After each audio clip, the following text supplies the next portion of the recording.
Olaf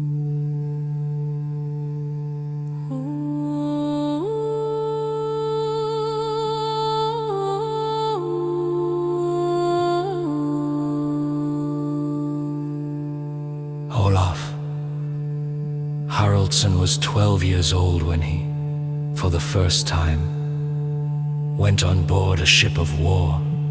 His mother Asta got Rain, who was called the foster father of kings, to command a ship of war and take Olaf under his charge. For Rain had often been on war expeditions.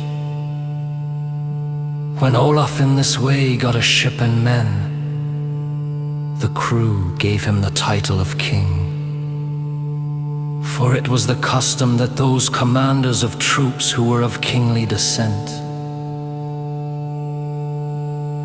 on going out upon a Viking cruise, received the title of king immediately.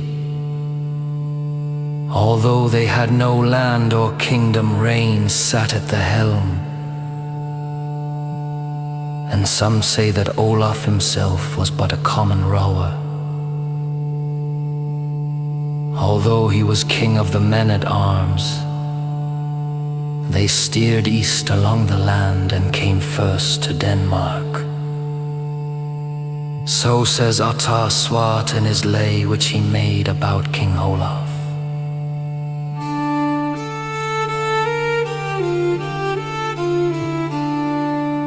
Young was the king when from his home he first began in ships to roam, his ocean steed to ride, to Denmark o'er the tide.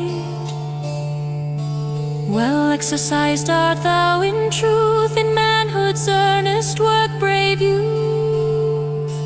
Out from the distant north, mighty hast thou come forth. Towards autumn he sailed eastward to the Swedish dominions, and there harried and burnt all the country round. For he thought he had good cause of hostility against the Swedes, as they killed his father Harold. Ottar Svart says distinctly that he came from the east, out by way of Denmark. Thy ship from shore to shore, with many a well-plied car, across the Baltic foam is dancing, shields and spears and helms glancing.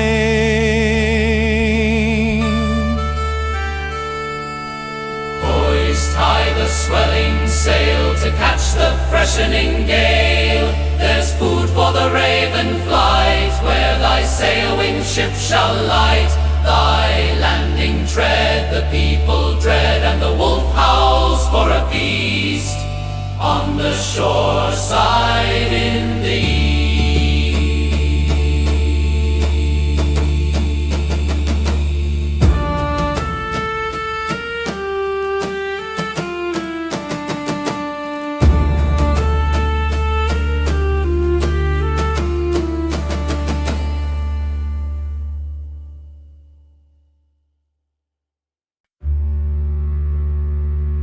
The same autumn Olaf had his first battle at Sotaska, which lies in the Swedish Skerry Circle. He fought there with some Vikings, whose leader was Sot.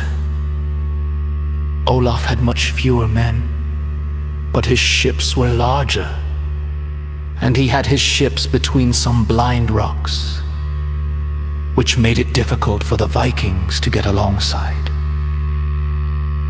And Olaf's men threw grappling irons into the ships which came nearest, drew them up to their own vessels, and cleared them of men. The Vikings took to flight after losing many men. Segvit the Skald tells of this fight in the lay in which he reckons up King Olaf's battles.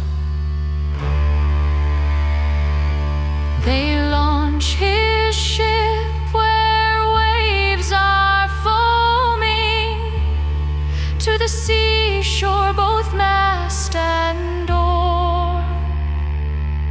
and sent his o'er the seas a-roaming. Where did the sea king first draw blood?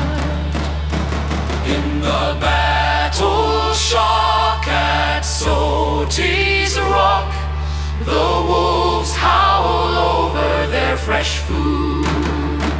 Thou seaman prince, thy men are The paid. scat on Gotlanders is laid. Young man or old, To our seaman bold must pay to save his head. the Yingling prince is fled. Vassal people bled. Who can't defend the wealth they have must die, or share with the rover brave. With much deceit and bustle to the heath of Ezersel, The bond is brought the king to get scat at their weapon thing. but Olaf was too wise to be taken by surprise. Their legs scarce bore them off for the common test enough. The third fight was at Hurdeler, where the men of Finland met in war. The hero of the royal race, with ringing sword blades face to face, off by laggard shore the waves ran hollow, but the sea king saves His hard-pressed ship and gains the lee of the east coast through the wild sea.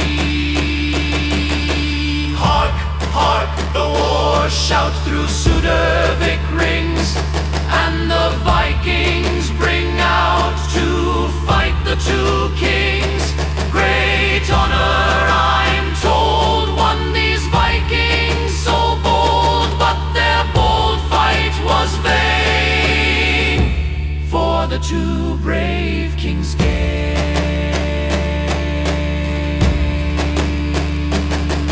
Under King Lima's cliff, This battle is the fifth. the brave sea rovers stand all on the glittering sand. And down the horsemen ride to the edge of the rippling tide, But Olaf taught the peasant band. to know the weight of a Viking's hand.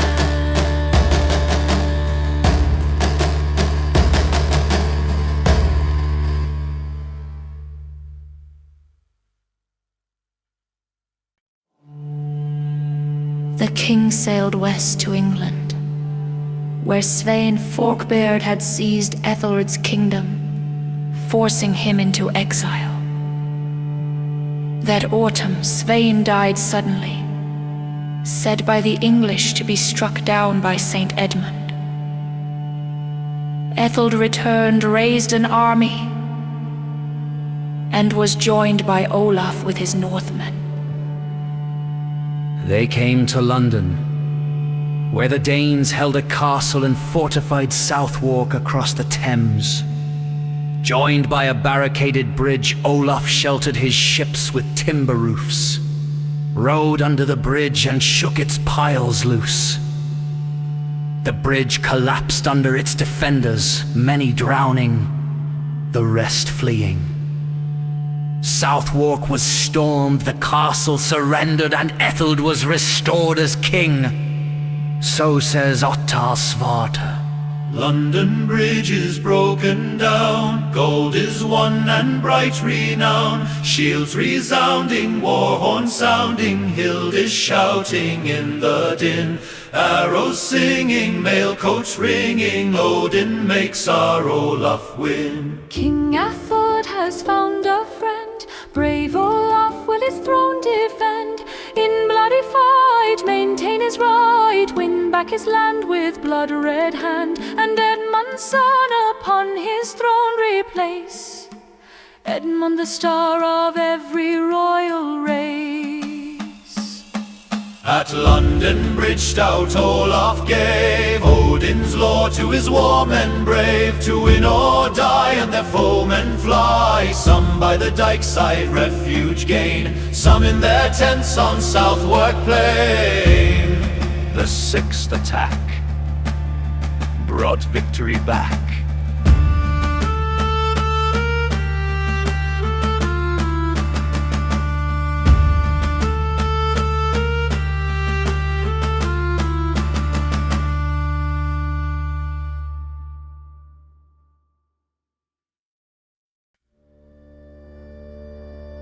King Olaf passed all the winter with King Ethelred, and had a great battle at Tringmara Heath in Ulfgul's land, the domain which Ulfgul Snilling at that time held.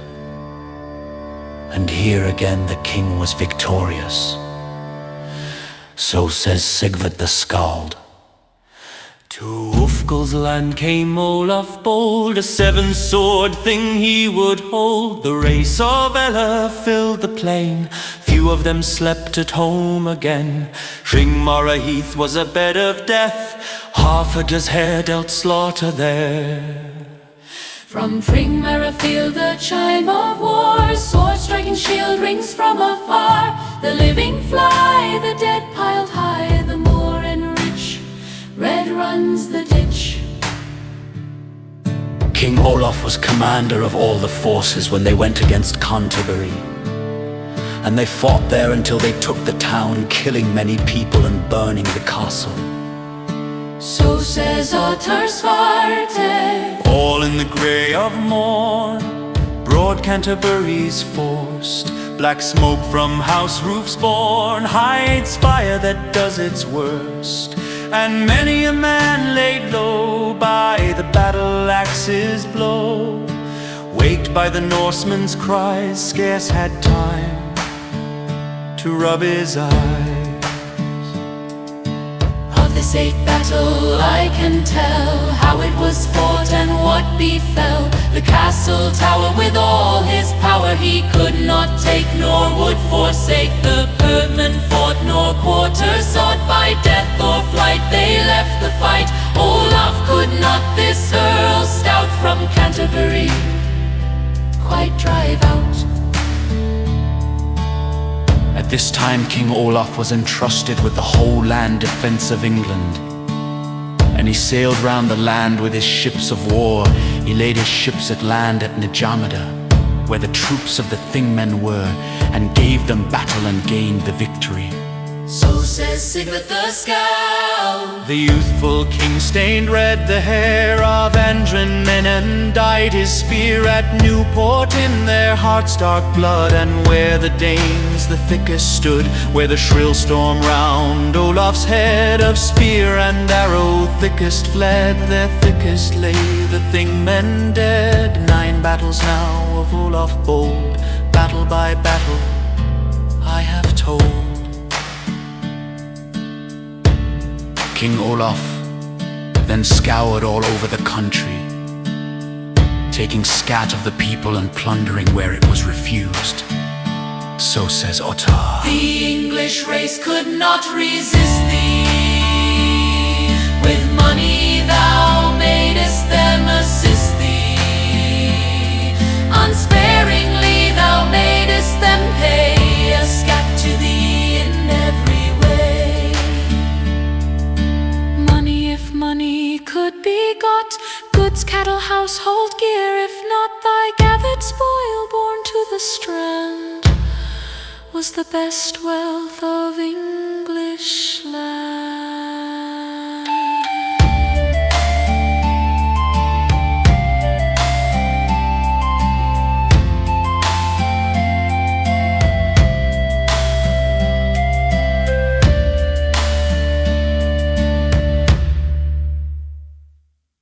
The 3rd year King Ethelred died, and his sons Edmund and Edward took the government. Then Olaf sailed southwards out to sea, and had a battle at Ringsfjord, And took a castle situated at Hola, where Vikings resorted, and burned the castle. so says Sigurd the Skald. Of the 10th battle now I tell, where it was fought and what befell. Upon the hill in Ringsfjord fair, a robber nest hung in the air. The people followed our brave chief, and raised the tower of the Viking thief. Such rock and tower, such roosting place, was ne'er since held by the roving race. Then King Olaf proceeded westwards to Grislepala, and fought there with Vikings at Williamsby. and there also King Olaf gained the victory. So says Sigvat. The 11th battle now I tell, where it was fought and what befell at Grislapole. Our young first name o'ertopped the forest trees in fame. Brave Olaf's name, Naught else was heard but Olaf's name. and Norman's sword. Of 3 great earls I have heard say, his sword crushed helm and head that day. The 12th fight was at Fetlafjord, where Olaf's honor-seeking sword gave the wild wolf's devouring teeth a feast of warriors doomed to death. From thence, King Olaf sailed southwards to Seljapola. Where he had a battle, he took there a castle called Gunvaldsborg, which was very large and old. He also made prisoner the earl who ruled over the castle and who was called Gerfin. After a conference with the men of the castle, he laid a scat upon the town and earl as ransom of 12,000 gold shillings, which was also paid by those on whom it was imposed. So says Sigvat. The 13th battle now I tell, where it was fought and what befell. In Seljapol was fought the fray, and many did not survive the day. The king went early to the shore, to Gunvaldsborg's old castle tower, And a rich earl was taken there, whose name was Geradin, I am sure.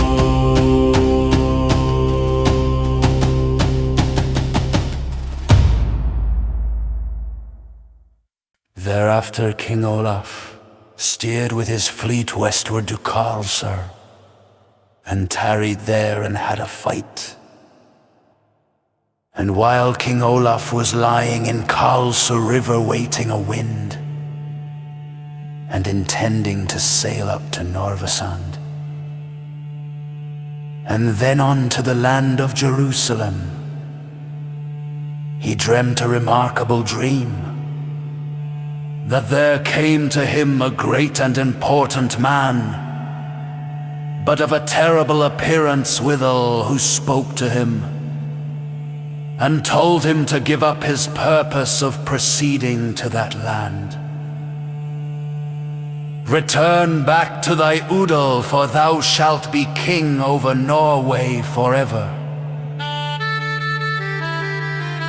He interpreted this dream to mean that he should be king over the country, and his posterity after him for a long time. After this appearance to him, he turned about, and came to Poitu, where he plundered and burnt a merchant town called Varande. Of this Ottar speaks. Are I young King blithe and gay, is foremost in the fray. Poitu he plunders, Tuskland burns, he fights and wins where'er he turns. The Norseman's king is on his cruise, his blue steel staining, rich booty gaining, and all men trembling at the news. The Norseman's king's up on the Loire, rich Partheny in ashes lay. Far inland reached the Norseman's spear.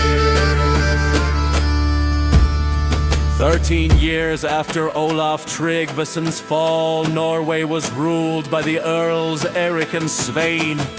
Then by Eric's sons Hakon and Svein, kin of Canute. In Valand, Normandy was held by William and Robert of Rouen, whose sister Emma married King Athlard of England. their line descending from Rolfganger, and always friendly to the Northmen. There King Olaf wintered in peace along the Seine after Tryggvason's death. Earl Eric granted peace to Einar Tumbor Skelver, the strongest man and sharpest archer in Norway, who married their sister Bergliot and gained broad fiefs in Orkadal. Olaf had earlier given Erling Skjalgsson great revenues in Rogaland, but Eric, envious of his power, seized the king's estates there. Yet Erling still drew the land scat, and no bailiff of the Earl could live in the district. So says Sigvat. Olaf the king thought the bonderling a man who would grace his own royal race. One sister the king gave the and one to an earl, and she saved him in peril.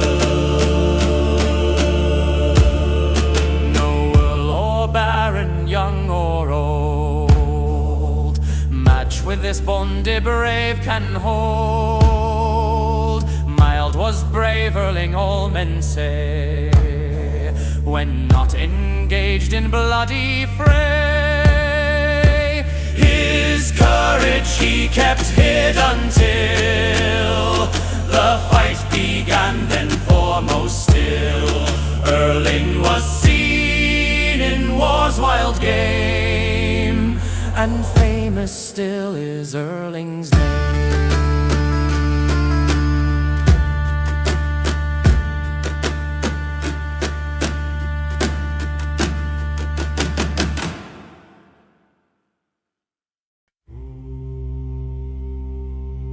King Olaf left his long ships there behind in England, but made ready 2 ships of burden, and had with him 220 men in them, well armed and chosen people. He sailed out to sea northwards in harvest, but encountered a tremendous storm, and they were in danger of being lost. But as they had a chosen crew, and the king's luck with them, all went on well. So says Ottar. Olaf, great stem of kings, is brave, bold in the fight, bold on the wave. No thought of fear, thy heart comes near, undaunted. The roaring flood, firm at his post each shipman stood, and thy 2 ships stout the gale stood out. Thou able chief, with thy fearless crew, thou meetest with skill and courage true.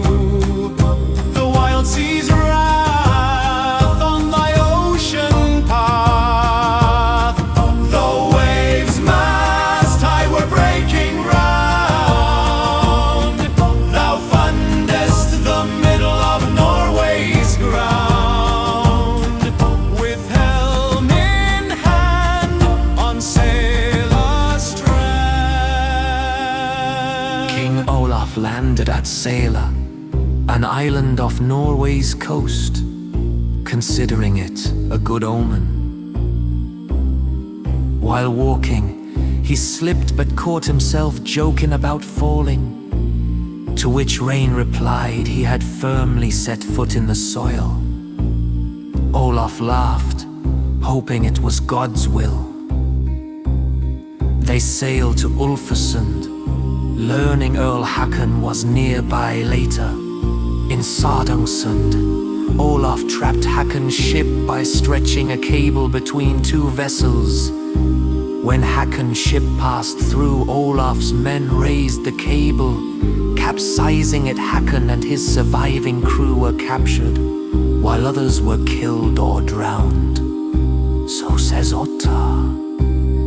The black ravens wade in the blood from thy blade. Young Hakon so gay, with his ship is thy prey. His ship with its gear, thou hast to end and art here. Thy forefathers' land, from the earl to demand.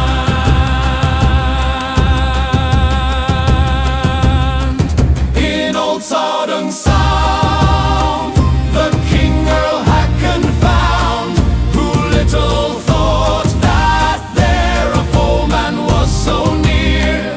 The best and fairest youth, Earl Hakon was in truth, that speaks the Danish tongue, and of the race of great Hakon.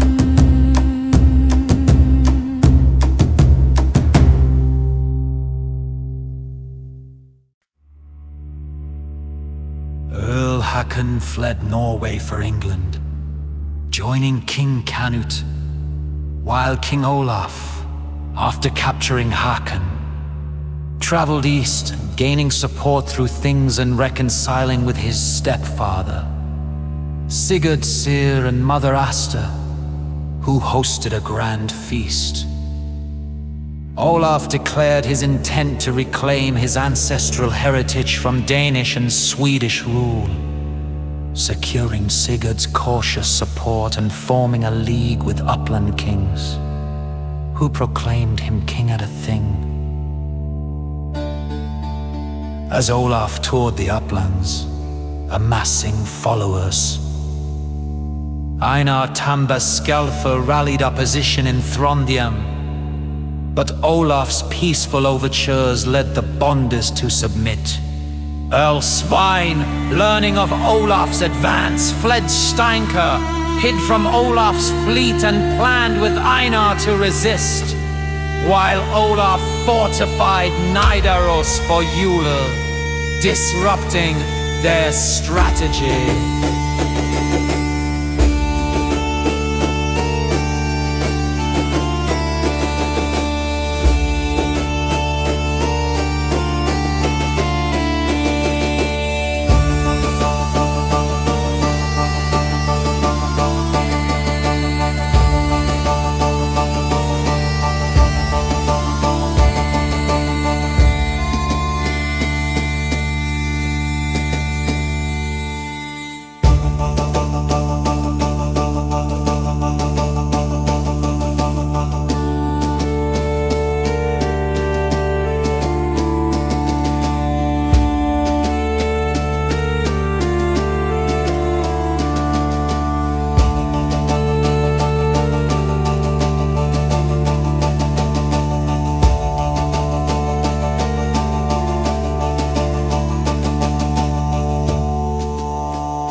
There was an Iceland man called Thord Sigvaldaskald, who had been long with Earl Sigvald, and afterwards with the Earl's brother, Thorkel the Tall.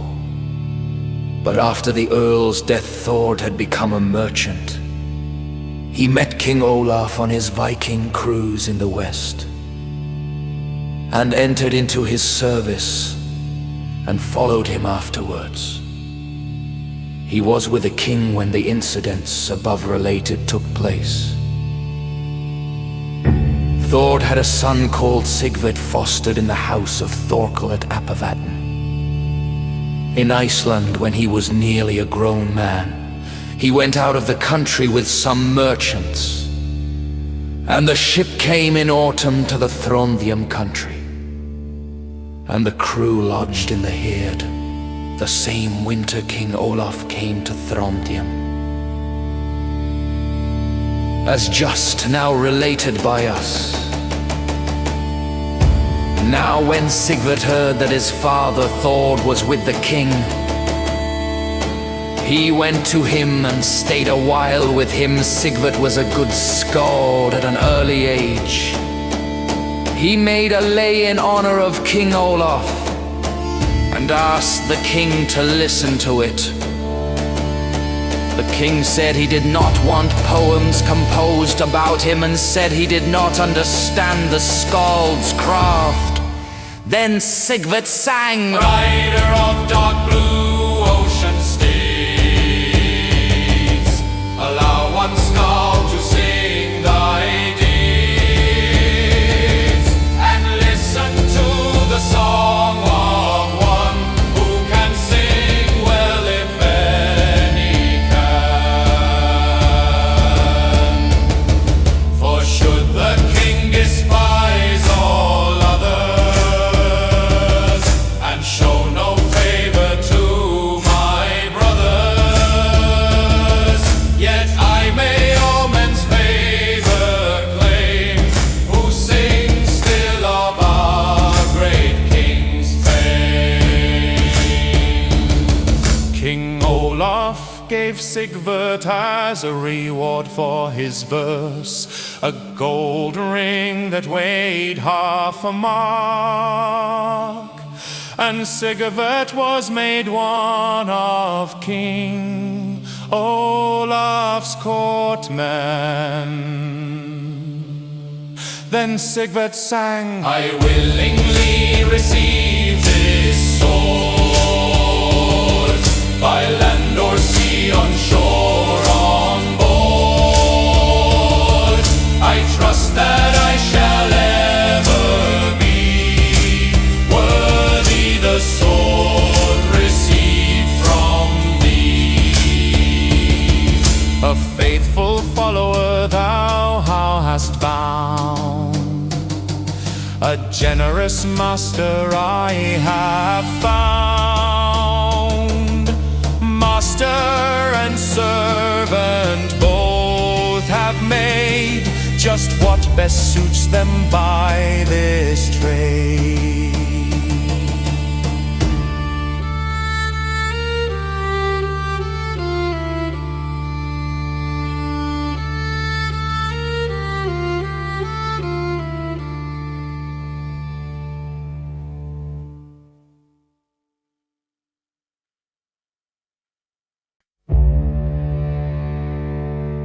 King Olaf rallied men from Gudbrandsdal, Hedemark and Romerek, joined by his stepfather, Sigurd Syr and powerful bondes like Ketilkauf, sailing from Viken to Tunsberg with a mighty fleet. After Yule, Earl Svein mustered Throndheim's lendermen, including Einar Tamba Skelfer and Erling Skjalgsson, steering south to Grenmar and Nesjar by Easter's End. Olaf, aboard his carved ship Karl's Head, met Svein's fleet near Nesjar before Palm Sunday. On Sunday, Olaf rallied his troops ashore, urging disciplined battle, and led his 100 ring-mailed men marked by crosses and a serpent banner to clash with Svein's forces, who bound their ships for the fierce battle of Nesjar. So says Sigvat, the Skald. Boldly the king did then pursue Earl Svein, nor let him out of view. The blood ran down the reindeer's flank, of each seeking his vessel's plank. Nor did the Earl's stout warrior spare in battle brunt. The sword and spear Earl Svein his ships of war pushed on, and lashed their stout stems one to one. In the fierce fight 'tis known how near the scorner of the ice-cold spear laid the Charles had the Earl on board, all eastward of the Agder fjord. No urging did the Earl require, its spear and sword, the battle's fire. No urging did the brave king need, the ravens in this shield storm to feed. Of limb lopping enough was there, and ghastly wounds of sword and spear. Never, I think, was rougher play than both the armies had that day. Our lads, broad-shouldered, tall and hale, drew on their cold shirts of ring mail. Soon sword on sword was shrilly ringing, and in the air the spears were singing. Under our helms we hid our hair, for thick flew arrows through the air. Right glad was I our gallant crew, steel-clad from head to foot to view.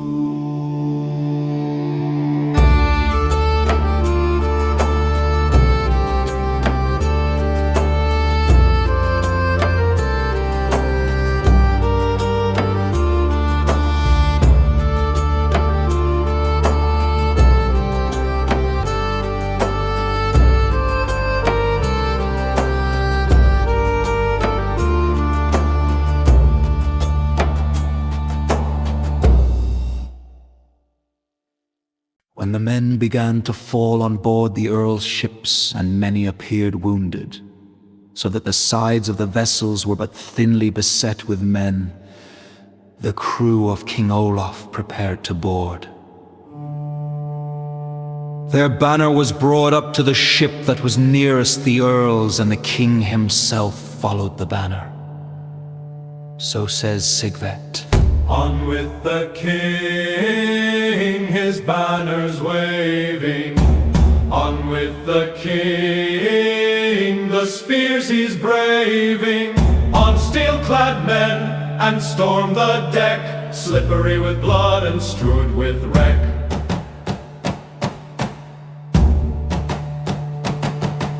A different work ye have to share, his banner in war storm to bear.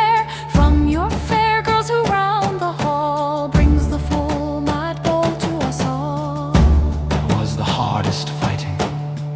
Many of Svein's men fell, and some sprang overboard. So says Sigurd. Into the ship our brave lads spring, on shield and helm their red blades ring. The air resounds with stroke on stroke, the shields are cleft, the helms are broke. The wounded bond o'er the side fall shrieking in the blood-stained tide. The deck is cleared with wild uproar, the dead crew float about the shore. The shields we brought from home were white, now they are red-stained in the fight. This work was fit for those who wore ringed coats of mail their breasts before, wherefore the foe blunted the best sword. I saw our young king climb on board, he stormed the first, we followed him. The warbirds now in blood may swim. Now defeat began to come down upon the Earl's men. The king's men pressed upon the Earl's ship and entered it. But when the Earl saw how it was going, he called out to his forecastle men to cut the cables and cast the ship loose, which they did. Then the king's men threw grapplings over the timber heads of the ship, and so held her fast to their own. But the Earl ordered the timber heads to be cut away, which was done. So says Sigvet. The Earl his noble ship to save, to cut the post loud order gave. The ship escaped, our greedy eyes had looked on her as a clear prize. The Earl escaped, but ere he fled, we feasted Odin's falls with dead, with many a goodly corpse that floated. Round our ship's stern his birds were bloated. Einar Tambaskelfer had laid his ship right alongside the Earl's. They threw an anchor over the bows of the Earl's ship, and thus towed her away, and they slipped out of the fjord together. Thereafter the whole of the Earl's fleet took to flight and rowed out of the fjord. The Skald burst Torfason was on the forecastle of the Earl's ship, and as it was gliding past the king's fleet, King Olaf called out to him, for he knew Burs, who was distinguished as a remarkably handsome man, always well equipped in clothes and arms. Farewell, Bursey. He replied, Farewell, King. So says Burs himself in a poem he composed when he fell into King Olaf's power and was laid in prison and in fetters on board a ship. Olaf the Brave a farewell gave. No time was there to parley long. To me who knows the art of song, the Skald was fair. Farewell again, in the same terms back to send. The rule in arms to foe or friend. Earl Svein's distress I well can guess. When flight he was compelled to take, his fortunes I Will ne'er forsake. though I lie here in chains a year. In thy great vessel all forlorn, To crouch to thee I still will scorn, I still will say, no milder sway than from thy foe this land e'er knew. To him my early friend I'm true.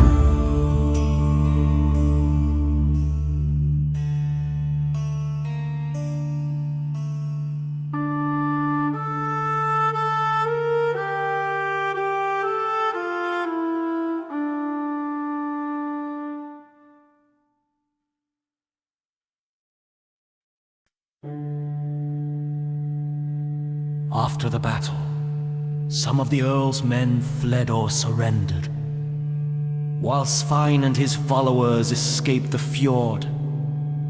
The Earl consulted his chiefs, with Erling Skjalgsson urging a northern rally to fight King Olaf again. But most, including Einar Tambaskelfer, advised fleeing to the Swedish king for reinforcements due to heavy losses. The Earl disbanded his fleet, sailed across Folden with Einar, while Erling and other lendermen returned home. King Olaf, observing the Earl's moves, held back despite Sigurd Sir's push for pursuit, wary of noble defiance. Olaf then plundered the slain and divided the spoils over several days, as Sigvard composed verses.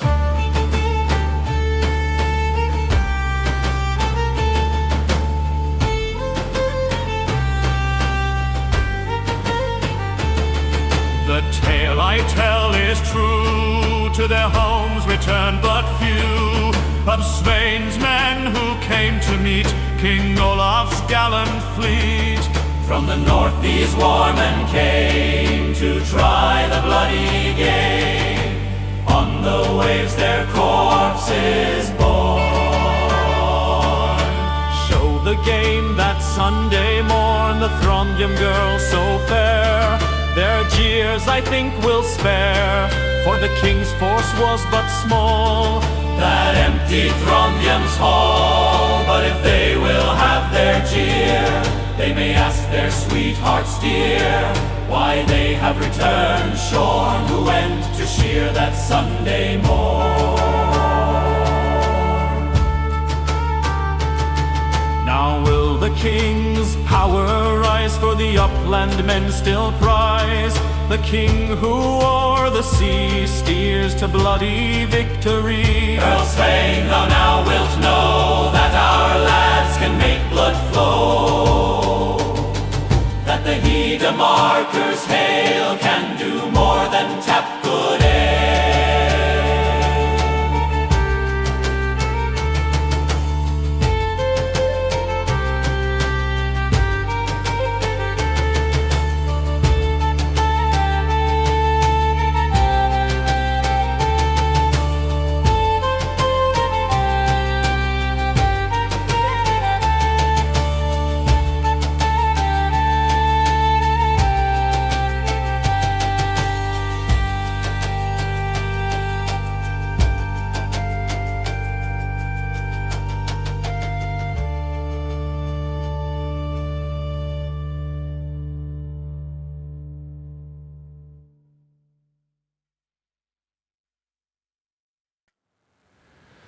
In 1015, King Olaf pursued Earl Svein, who after a defeat fled to the Swedish king for refuge.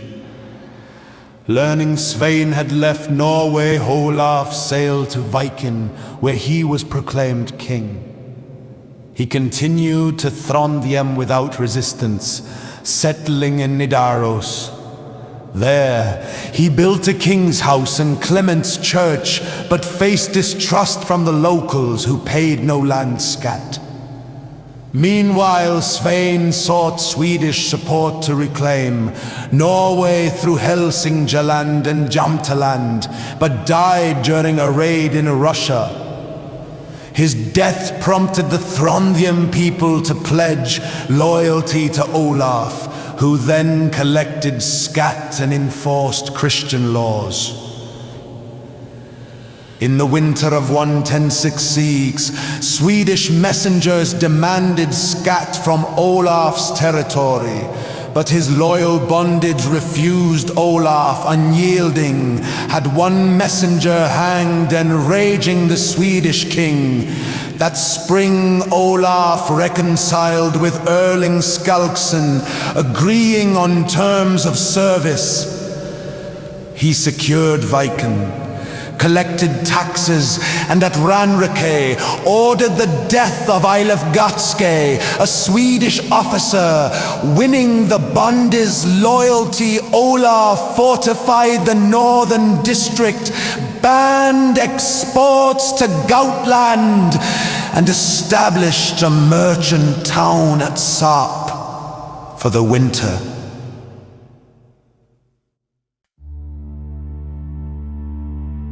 In 1017, Eyvind Urahorn, a highborn Viking from East Agder, frequently embarked on cruises to the West Sea, Baltic and Flanders with his well-armed 20 bench cutter. And after aiding King Olaf at Nesjar, he was promised royal favor and attended the king's Yule feast. Receiving generous gifts that same winter, Brynjolf Ulfold also received a gold-mounted sword and Veteland farm from King Olaf, earning the title of Lenderman. While Thrand White was killed by Swedish forces in Jämtland, angering Olaf. Christianity was proclaimed in Viken, where trade with England, Saxony, Flanders, and Denmark facilitated its acceptance, and Eyvind later killed Roskjalg in a battle at Haugesund, seizing goods for Olaf. Meanwhile, merchant Gudlik Gurski, partnered with Olaf for trade in Russia, was attacked by Thorgerd Skadi, who stole valuable goods. But Eyvind pursued and defeated Thorgart, recovering the items for Olaf.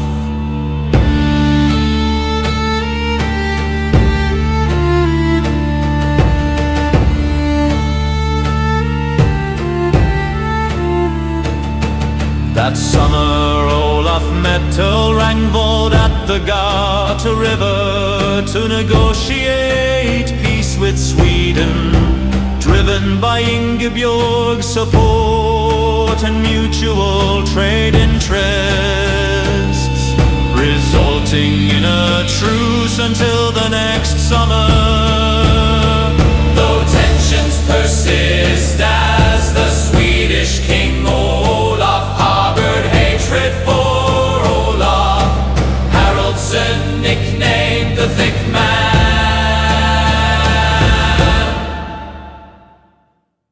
It happened that before Bjorn set out from home, he asked Sigvat the Skald, who at that time was with King Olaf, to accompany him on his journey. It was a journey for which people had no great inclination. There was, however, great friendship between Bjorn and Sigvat. Then Sigvat sang. With the king's marshals all have I, in days gone by, lived joyously. With all who on the king attend, and knee before him humbly bend. Bjorn, thou oft hast ta'en my part, pleaded with art, and touched the heart. Bjorn, brave stainer of the sword, thou art my friend, I trust thy word.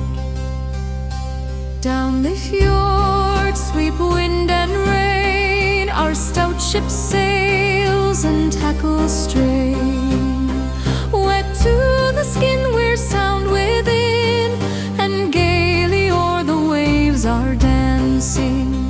Our sea steed o'er the waves high prancing, through Lister sea flying all free.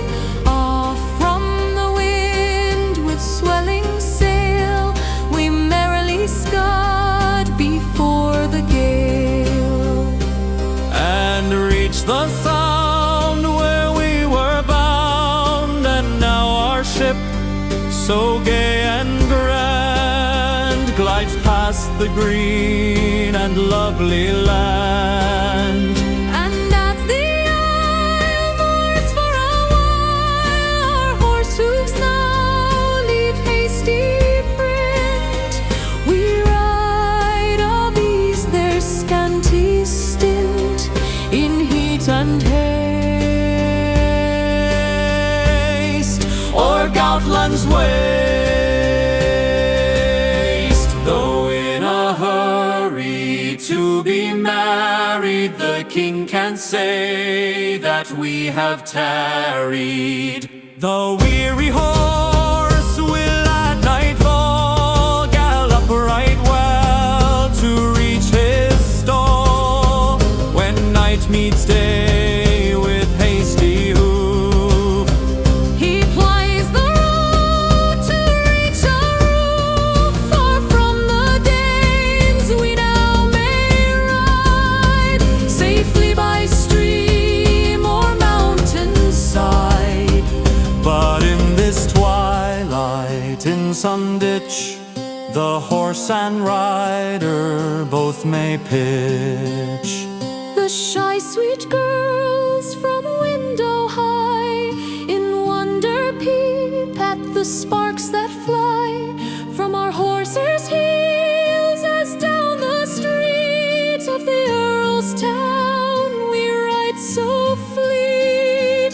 Spur on, that every pretty lass May hear our horse hoofs as we pass, clatter upon the stone so hard, and echo round the paved corridor.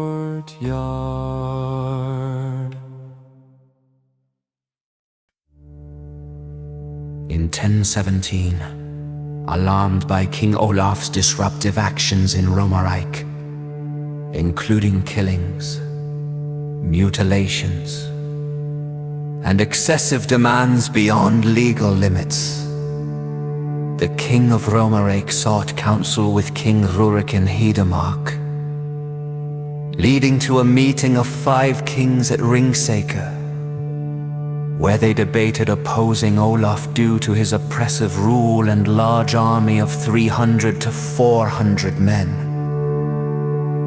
Despite varied opinions, Gudrod, the Valley King, urged defiance, and the kings agreed to unite 360 men each to confront Olaf, maintaining a constant vigil at Ringsaker with spies tracking his movements. However, Kettle of Ringains, privy to their plans, betrayed them by informing Olaf at aid, enabling the king to swiftly gather 400 men, seize boats and surprise the conspiring kings at Ringsaker before dawn, capturing them without resistance.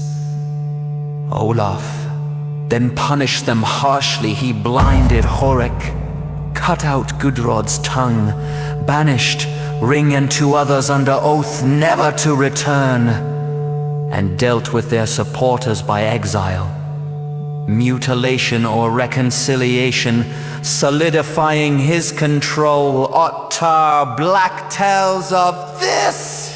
The giver of rings of gold, the army leader bold, in vengeance springs on the Hedemark kings. Olaf the bold and great repays their foul deceit, in full repays their treacherous ways. He drives with steel-clad hand the small kings from the land, greater by far in deed of war. The king who dwelt most north, tongueless must wander forth, or fly away in great dismay. King Olaf now rules o'er what 5 kings ruled before. To Ede's old bound extends his ground. No kings in days of yore e'er won so much before. That this is so, all Norsemen know.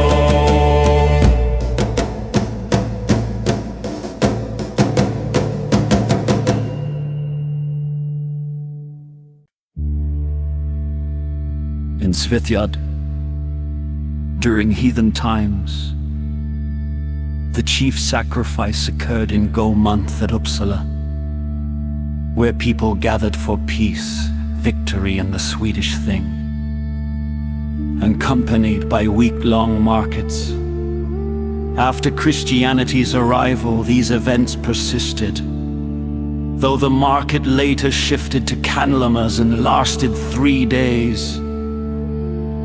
Svithjad was divided into regions like West Gautland, East Gautland, Sudermanland, Westmanland, Tiendaland, Atandaland, and Sealand, each with its own bishopric or lagthing and lagman, with Tiendaland home to Uppsala and the king's seat, holding precedence under Uppsala law. Thorny, a wise and respected lagman of Tiendaland, advised Earl Ragnvald, who sought peace between the Swedish king and Norway's King Olaf.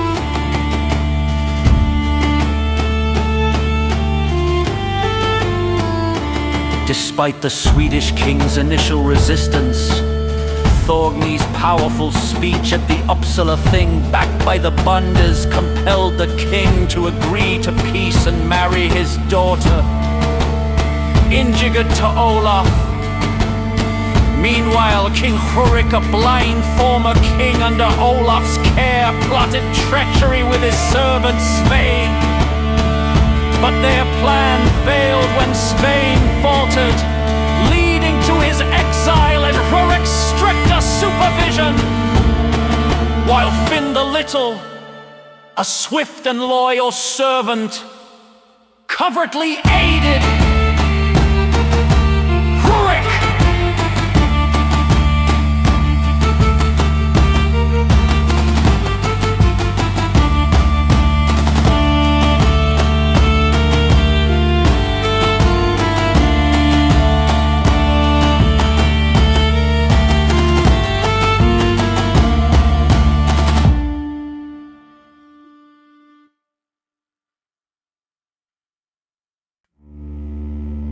In spring 1018, King Olaf stayed in Tunsberg, where many merchants gathered, leading to lively drinking gatherings.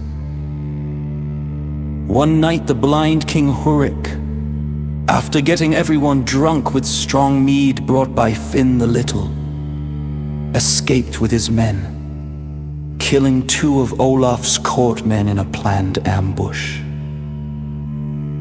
Sigvard the Skald discovered the bodies and alerted Olaf, who ordered a search. Hurik's group was spotted at sea. But during the pursuit, Finn killed Thora Lange and Hurik escaped briefly before being recaptured and closely guarded. On Ascension Day, Hurik attempted to assassinate Olaf during Mass but failed, cutting only his cloak. Despite advice to execute Hurik, Olaf spared him, due to their kinship and his past victories. To prevent further trouble, Olaf tasked Thoraring Nefjofsson, an Icelandic merchant, to take Hurik to Greenland. But storms forced them to Iceland, where Hurik lived with Thorgils Arason and later Gudmund at Modravella. Unhappy, Hurik moved to a small farm, Kalfskin, where he died the next summer. Reportedly content becoming the only king buried in Iceland. That same summer, Hjalti Skegjesson traveled to Iceland, and Einar, Earl of Orkney, lost a battle in Ulfric's fjord to the Irish king, Kona Fogor, blaming Northmen for his defeat!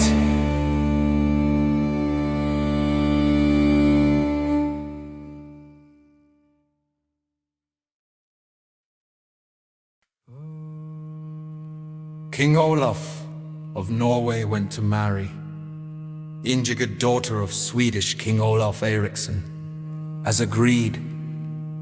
But the Swedish king didn't show.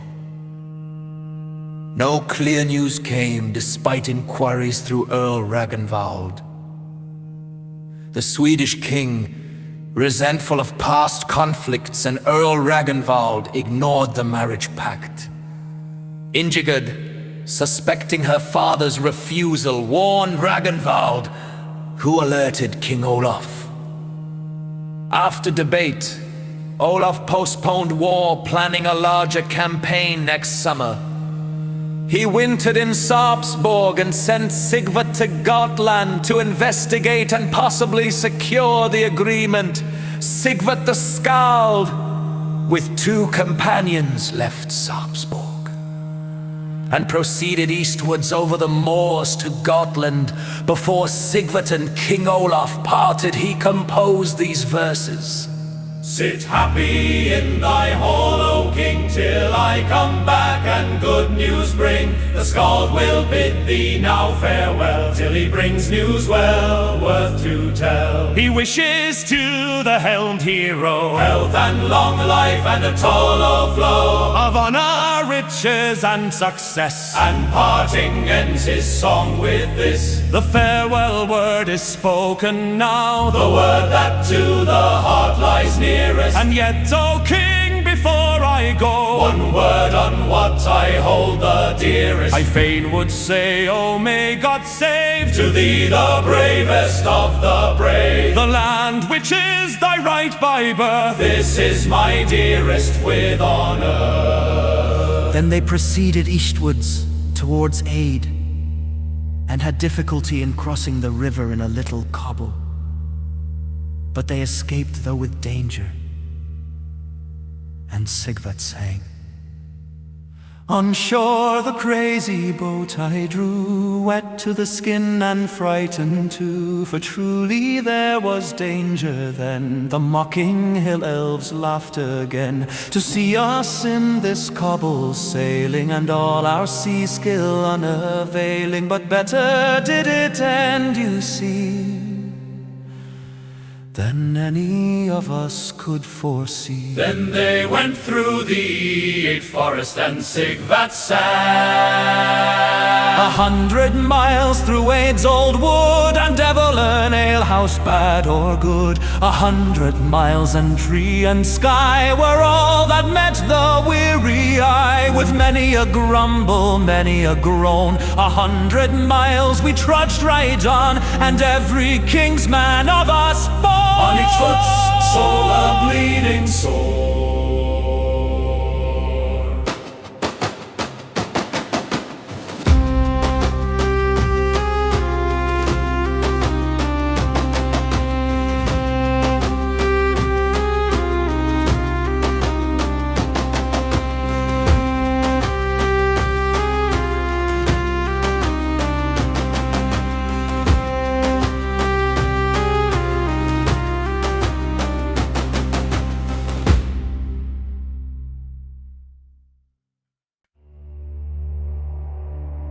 They came then through Gotland, and in the evening reached a farmhouse called Huff.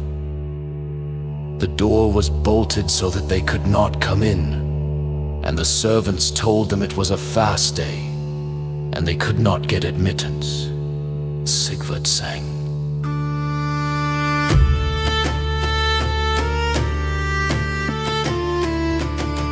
Now up to Huff in haste I hie, and round the house and yard I pry. Doors are fast locked, but yet within, methinks I hear some stir and din. I peep with nose close to the ground, below the door but small cheer found. My trouble with few words was paid, 'tis holy time, the housefolk said. Heathens, to shove me thus away, I the foul fiend's claws may you all lay. Then they came to another farm where the good wife was standing at the door, and told them not to come in, for they were busy with a sacrifice to the elves. Sigvat sang of it thus. My poor lad, enter not, I pray. Thus to me did the old wife say, for all of us are heathens here, and I for Odin's wrath do fear. The ugly witch drove me away, like scared wolf sneaking from his prey, when she told me that there within was sacrifice to foul Odin. Another evening they came to 3 bondes, all of them of the name of Olver, who drove them away. Sigvat sang. 3 of one name, to their great shame, the traveler late drove from their gate. Travelers may come from our Viking home, unbidden guests at these Olvers' feasts. They went on farther that evening, and came to a 4th bonded, who was considered the most hospitable man in the country. But he drove them away also then. Sigvat sang. Then on I went to seek night's rest from one who was said to be the best, the kindest host in the land around, and there I hoped to have quarters found. But faith, 'twas little use to try, for not so much as raise an eye would this huge wielder of the spade. If he's the hest, it must, he said, bad is the best, and the scalded's praise cannot be given to churls like these. I almost wished that Asta's son in the 8 forest had been one, when we his men were even put lodging to crave in a heathen's hut. I knew not where the earl to find, 4 times driven off by men unkind. I wondered now the whole night o'er, driven like a dog from door to door. Now when they came to Earl Ragnvold's, the Earl said they must have had a severe journey. Then Sigvat sang. The message bearers of the king from Norway came his words to bring, and truly for their master they hard work have done before. Today we did not loiter on the road, but on we pushed for thy abode. Thy folk in sooth were not so kind that we cared much to lag he-hin, but lay to rest. Safe we found from robbers free to the eastern bound. This praise to thee, great Earl, is due. The skald says only what is true.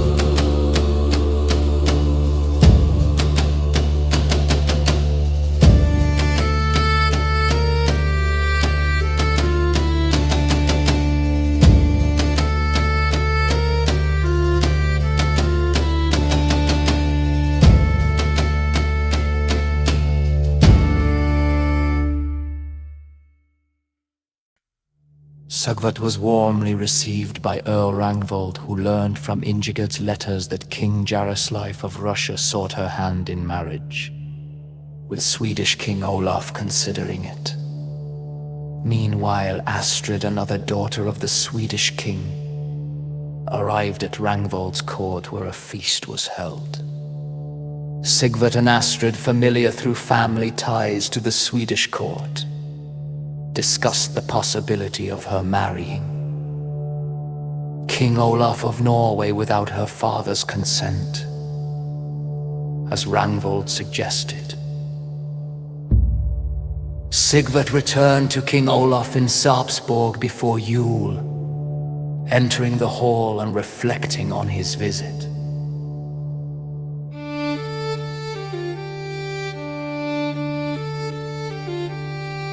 When our men their arms are taking, the raven's wings with greed are shaking. When they come back to drink in hall, brave spoil they bring to deck the wall. Shield, helms and panzers all in row, stripped in the field from lifeless foe. In truth, no royal nail comes near thy splendid hall in precious gear.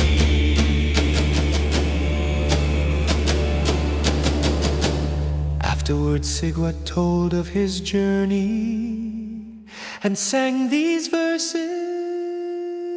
The king's court guards desire to hear about our journey and our cheer. Our ships in autumn reach the sound, but long the way to Swedish ground. With joyless weather, wind and rain, and pinching cold, and feet in pain, with sleep, fatigue and want oppressed, no songs had we scarce had rest. And when he came into conversation with the king, he sang.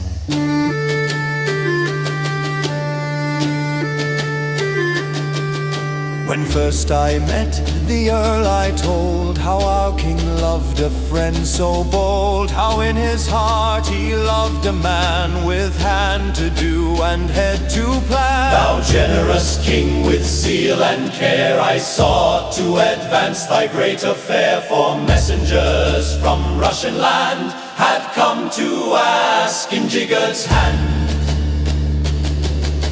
The Earl thy friend bids thee, who art so mild and generous of heart, his servants all who here may come to cherish in thy royal home.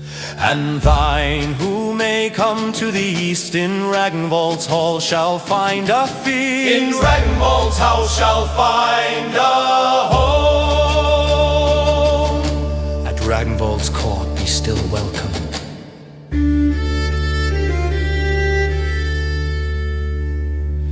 When first I came, the people's mind incensed by Eric's son I find, and he refused the wish to meet, alleging treachery and deceit. But I explained how it was here for Earl and King, advantage clear with thee to hold the strictest peace and make all force and foray cease. The Earl is wise and understands the need of peace for both the lands, and he entreats thee not to break the present peace for vengeance sake.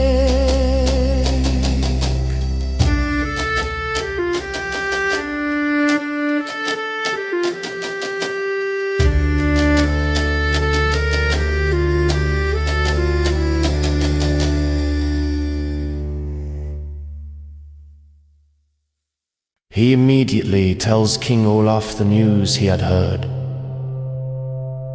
And at first the king was much cast down when he heard of King Jaroslife's suit. And he said he expected nothing but evil from King Olaf, but wished he might be able to return it in such a way as Olaf should remember.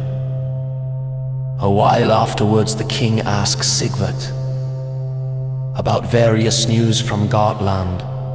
Sigvat spoke a great deal about Astrid, the king's daughter, how beautiful she was, how agreeable in her conversation, and that all declared she was in no respect behind her sister.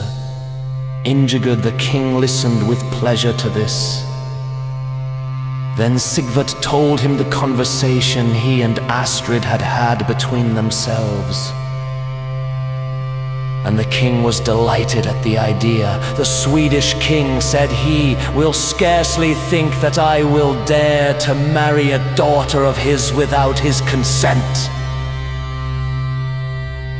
But this speech of his was not known generally, King Olaf and Sigvat. The skald often spoke about it. The king inquired particularly of Sigvat what he knew about Earl Ragnvald, and if he be truly our friend, said the king. Sigvat said that the Earl was King Olaf's best friend, and sang these verses. The mighty Olaf should not cease with him to hold good terms and peace, for this good Earl unwearied shows he is thy friend where all are foes of all who dwell by the East Sea. So friendly no man is as he, at all their things he takes thy part, and is thy firm friend, hand and heart. Things he takes thy part, and is thy firm friend, hand and heart.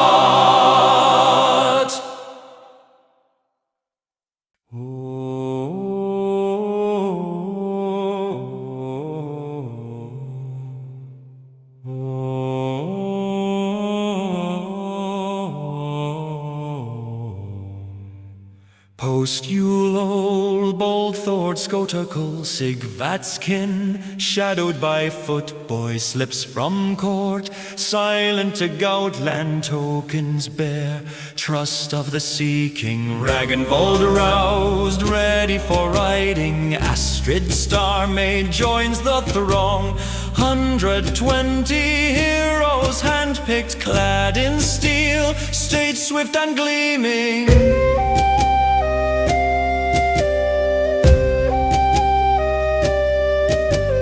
Sarpsborg shines, Candlemas calling, Olaf's hall heaped with fine liquors, nobles kneel, named for their valor, feast flows free, fitted for glory, Earl's lodge glows, grandly arrayed, servants haste, splendor unsparing, talk binds tight, troth is now spoken, Astrid pledged, Olaf's bride gleamed.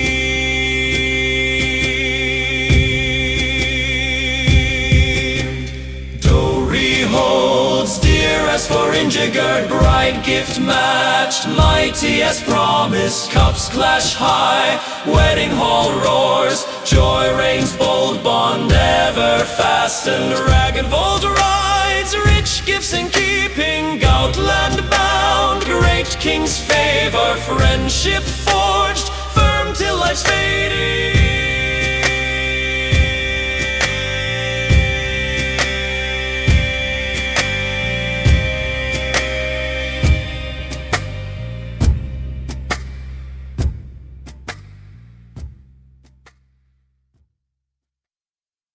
In AD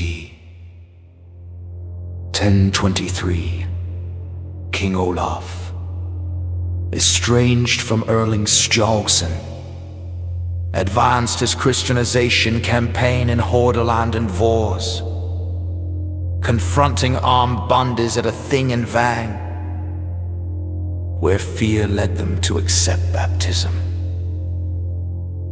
He cautioned future kings against traveling between certain hills.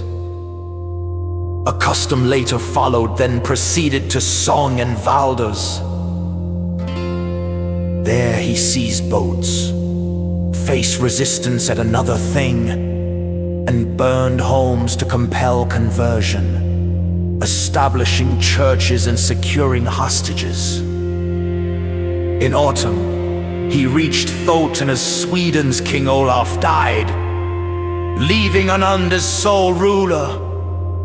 Returning to Romarik, Olaf convened the Eidsvold Thing, enacting laws for the uplands before residing in Tunsberg for spring trade, where Viken prospered, but northern regions faced scarcity.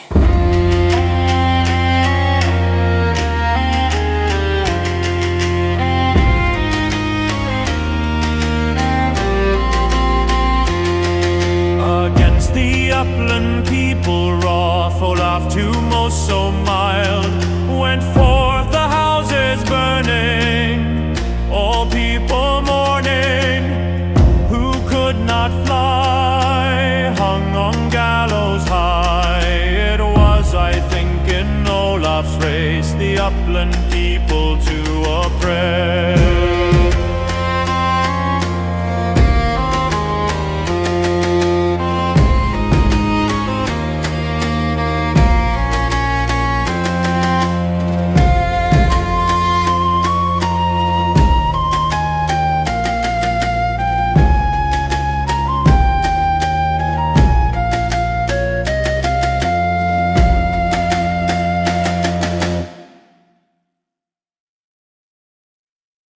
Alfhild, fair king's favored maid, bears child blood of sea king's line.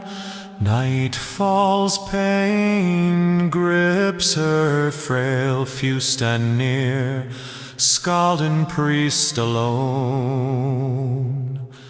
Babe breathes weak, barely clinging life. Priest urges swift, seek Olaf now. Sigvat stands firm, I shan't wake the king. His sleep's barred, bold elect.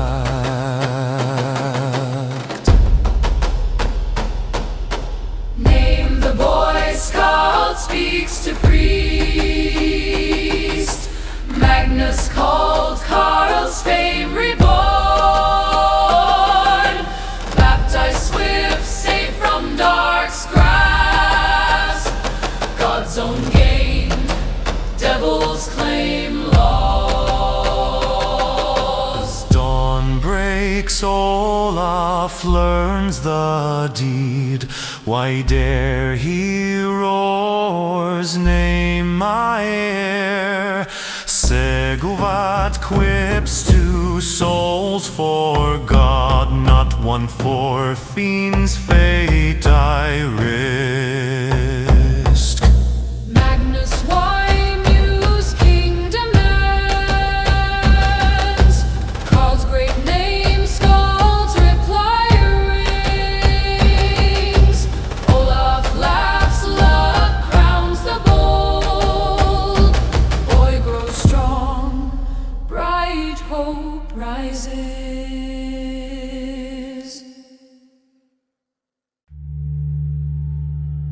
King Canute the Great sent envoys from England to King Olaf Haroldson in Tunsberg, bearing a letter and seal claiming Norway as Canute's ancestral right. The envoys proposed peace, urging Olaf to become Canute's vassal receive Norway as a fief, and pay tribute as past earls did Olaf, wary and unyielding, rejected the demand recounting Canute's vast rule over Denmark, England and parts of Scotland, but defiantly swore to defend Norway with axe and sword, never bowing to Canute or paying scat. The envoys departed dismayed by their failure. Meanwhile, Sigvat the Skald, having visited Canute, received a half-mark gold ring, while Bursa's Skald Thorfeysen was gifted 2 2-mark gold rings and a gold inlaid sword. Sigvat made this song about it. When we came o'er the wave you caught, when we came o'er the wave, to me 1 ring, to thee 2 rings, the mighty Canute gave. 1 mark to me,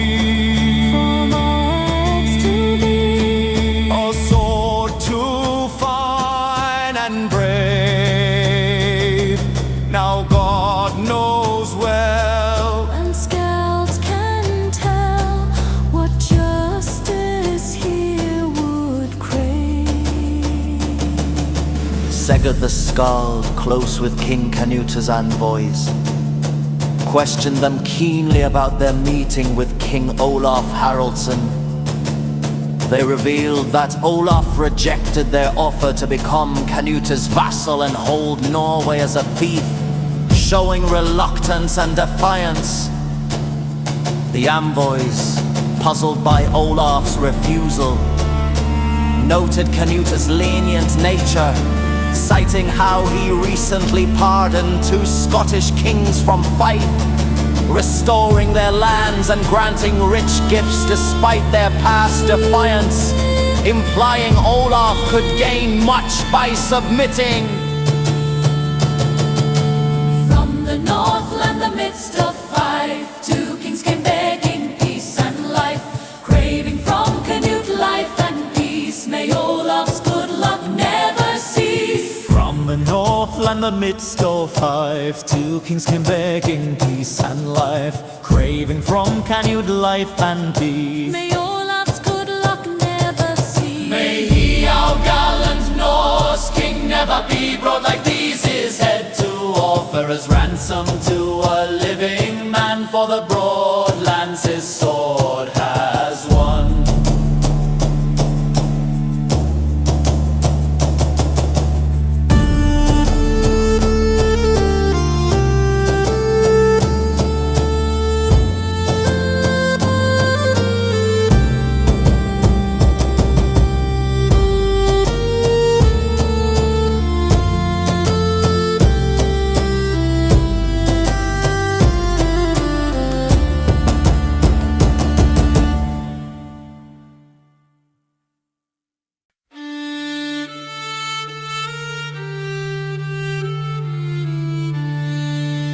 King Olaf set out with his men and raised a levy over the whole country. All lendermen in the north followed him, excepting Einar Tambaskelfer, who sat quietly at home upon his farm since his return to the country, and did not serve the king. Einar had great estates and wealth, although he held no fiefs from the king, and he lived splendidly. King Olaf sailed with his fleet south around Stad, and many people from the districts around joined him. King Olaf himself had a ship which he had got built the winter before, and which was called the Visund. It was a very large ship, with a bison's head gilded all over upon the bow. Sigvat the Skald speaks thus of it.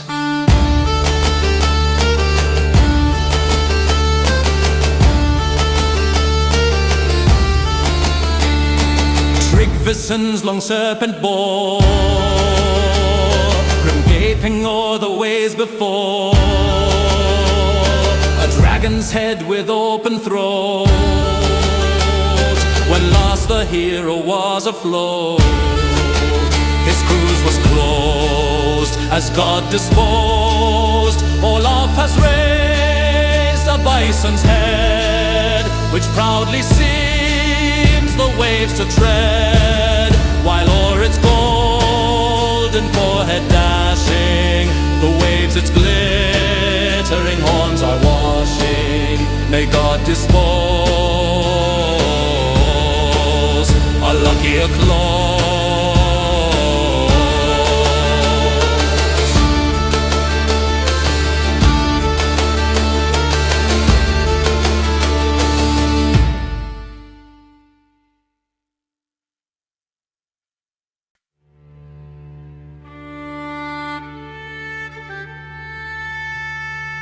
King Olaf Haroldson sailed to Sealand, Denmark, plundering the land, killing or binding locals, and driving others to flee without resistance.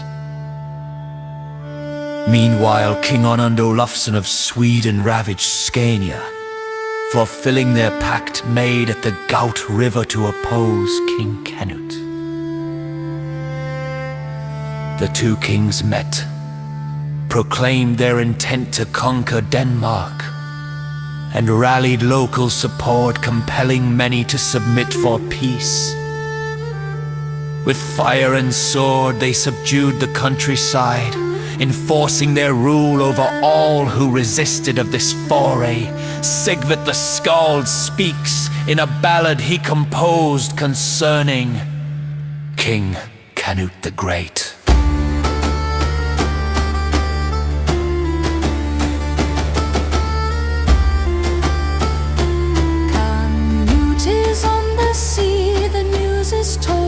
Norsemen bold repeat it with great glee, and it runs from mouth to mouth on a lucky day. We came away from Trondheim to the south.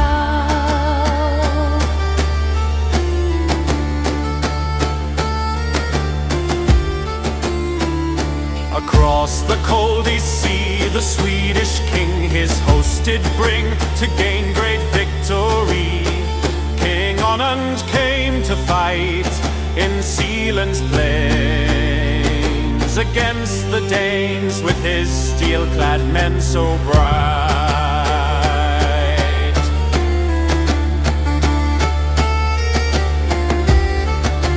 Canute is on the land, side to side his long ships ride along the yellow strand, where waves wash the green banks mast to mast.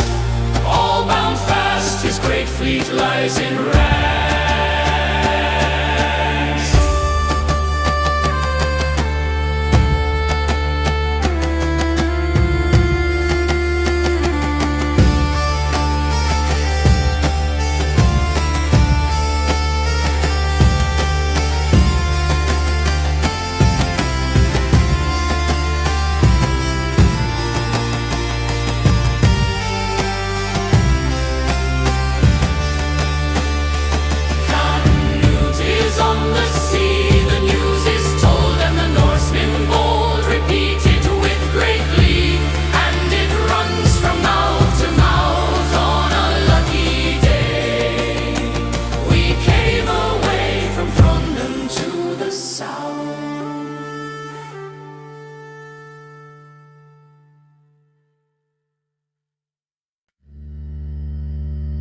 King Canute had heard in England that King Olaf of Norway had called out a levy and had gone with his forces to Denmark and was making great ravages in his dominions there.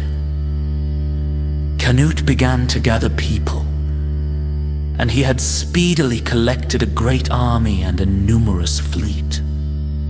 Earl Hakon was second in command over the whole. Sigvat the Skald came this summer from Ruda in Vowland, And with him was a man called Berg. They had made a merchant voyage there the summer before. Sigvat had made a little poem about this journey, called the Western Traveler's Song, which begins thus.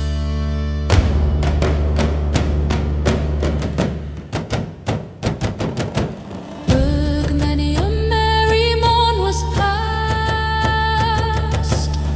when our vessel was made fast, and we lay on the glittering tide, o'er ruined rivers western side. When Sigvat came to England, he went directly to King Canute and asked his leave to proceed to Norway. For King Canute had forbidden all merchant vessels to sail until he himself was ready with his fleet. When Sigvat arrived, he went to the house in which the king was lodged, but the doors were locked, and he had to stand a long time outside. But when he got admittance, he obtained the permission he desired. He then sang. The way to Jutland's king I sought, a little patience I was taught. The doors were shut, all full within. The Udaler could not get in, but Gorm's great son did condescend to his own chamber me to send. And grant my prayer, although I'm one Whose arms the fetters weight have known.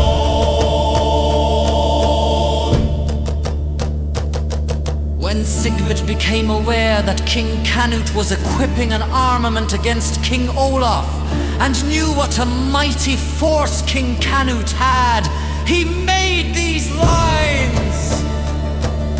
The mighty Canute and Earl Hakon have leagued themselves and counsel taken against King Olaf's life, and are ready for the strife. In spite of king and earl, I say, I love him well, may he get away. On the fields wild and dreary, with him I'd live and ne'er be weary. 'Twas not the Earl's intention then, twixt Olaf and the Udalman, peace to establish and the land upright to hold with Northman's hand, but ever with deceit and lies Eric's descendant Hakon tries to make ill will and discontent, till all the Udalmen are bent against King Olaf's rule to rise.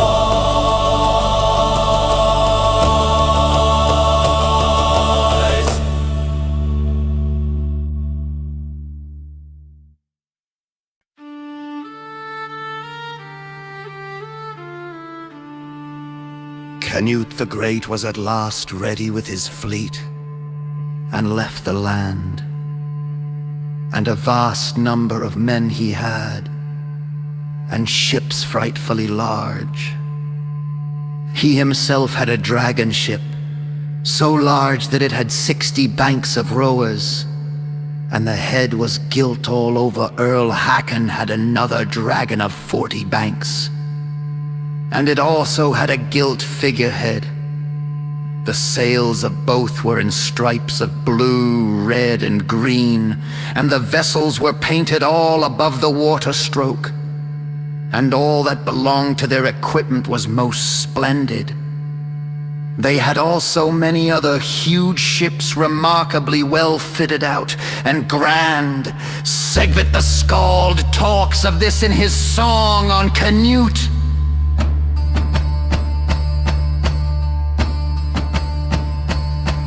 Canute is out beneath the sky, Canute of the clear blue eye. The king is out on the ocean's breast,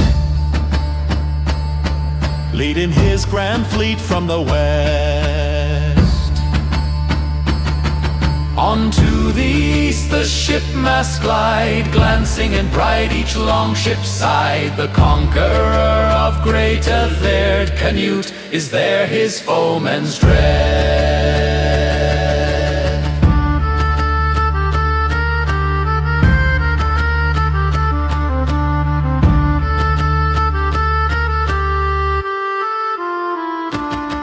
His dragon with her sails of blue, all bright and brilliant to the view, high hoisted on the yardarms wide, carries great Canute o'er the tide.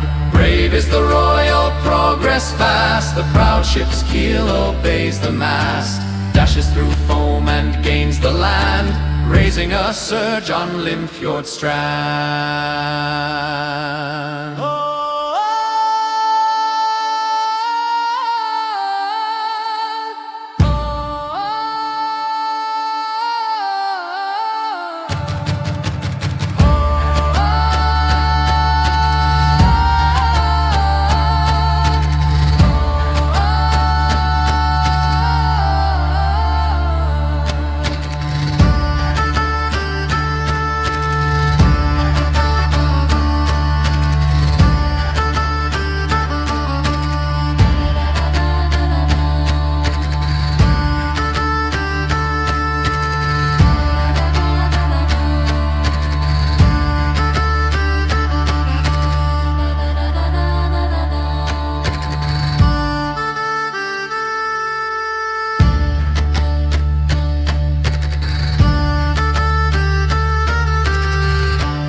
When word reached Kings Olaf and Onund that King Canute was sailing from the west with a mighty force, they turned their ships east to Scania. There they ravaged and burned the countryside before pressing on along the coast to Sweden's frontier. But when the local people learned of Canute's approach, none dared join the service of the two kings. The kings continued eastward, anchoring in a river called Helga, where they lingered for a time.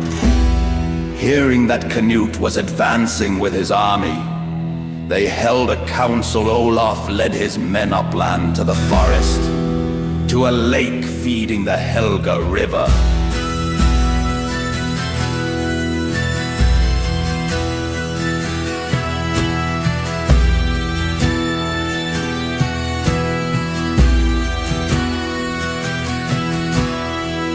There they built a dam of timber and turf, blocking the lake's flow. They dug a deep ditch, channeling several streams into it, swelling the lake to great heights in the riverbed. They laid heavy logs for days. Olaf oversaw this cunning work, while Onund commanded the fleet and army. When Canute learned of the king's actions and the havoc they'd wrought in his lands, he sailed straight for them, his force half again as large as the two kings combined.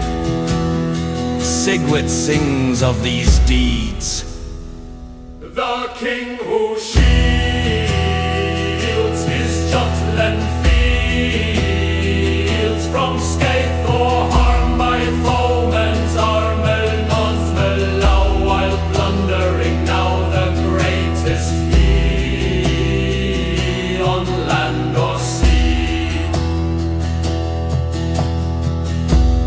Ottar Svarter tells thus of it in the poem he composed upon King Canute the Great. The king in battle fray drove the Swedish host away. The wolf did not miss prey, nor the raven on that day. Great Canute might deride two kings if he had pride, for at Helga river's side they would not his sword abide. Thord Sharrekson death song of King Olaf. King Olaf, Agder's lord, ne'er shunned the Jutland king, but with his blue-edged sword broke many a panzering. King Canute was not slow. King Anand filled the plain with dead killed by his bow. The wolf howled o'er the slain.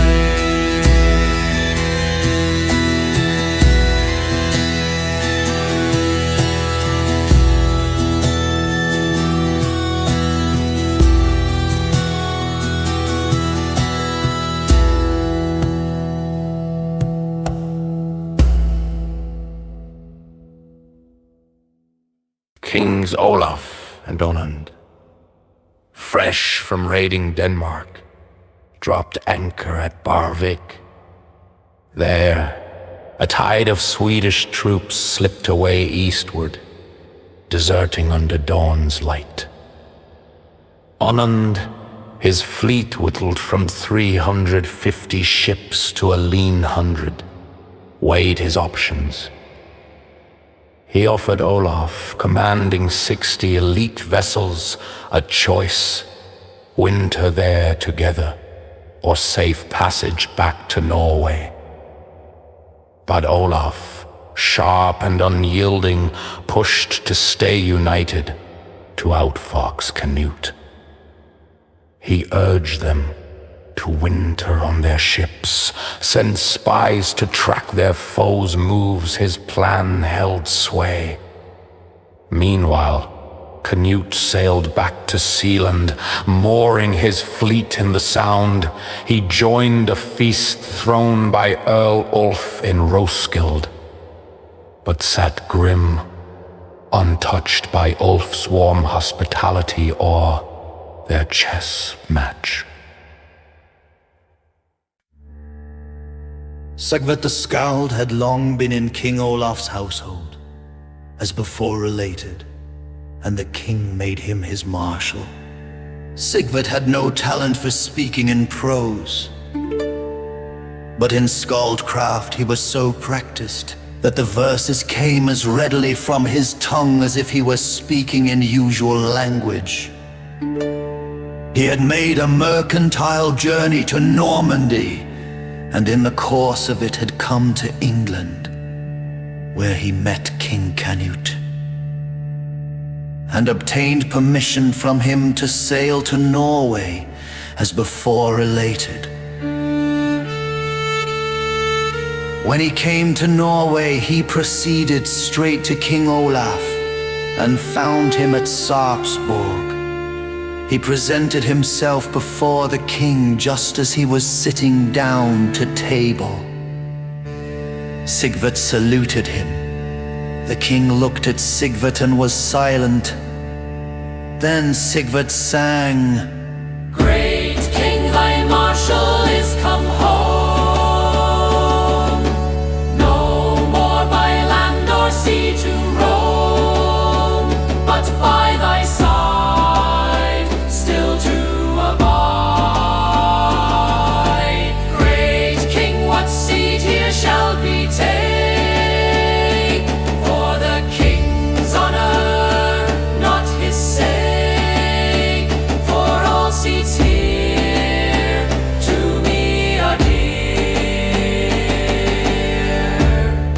Then was verified the old saying, that many are the ears of a king. For King Olaf had heard all about Sigvat's journey, and that he had spoken with Canute. He says to Sigvat, I do not know if thou art my marshal or hast become one of Canute's men. Sigvat said, Canute, whose golden gifts display, a generous heart would have me stay. Service in his great court to take, and my own Norway king forsake. 2 masters at a time, I said, were one too many.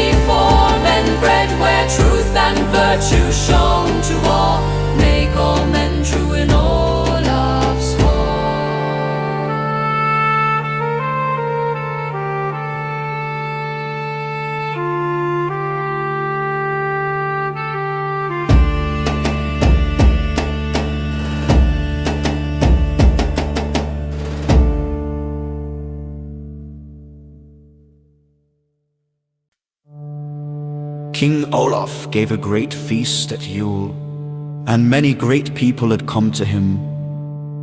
It was the 7th day of Yule that the king, with a few persons, among whom was Sigvat, who attended him day and night, went to a house in which the king's most precious valuables were kept. He had, according to his custom, collected there with great care the valuable presents he was to make on New Year's Eve. There was in the house no small number of gold-mounted swords, and Sigvat sang.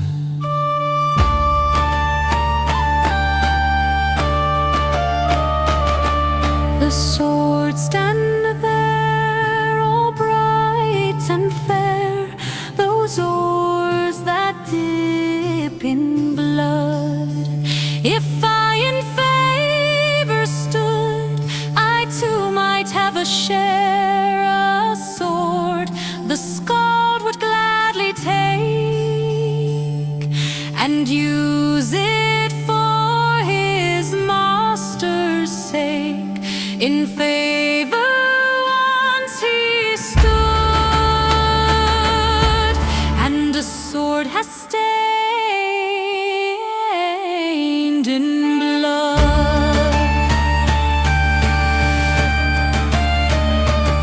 The king took a sword of which the handle was twisted round with gold, and the guard was gold mounted, and gave it to him.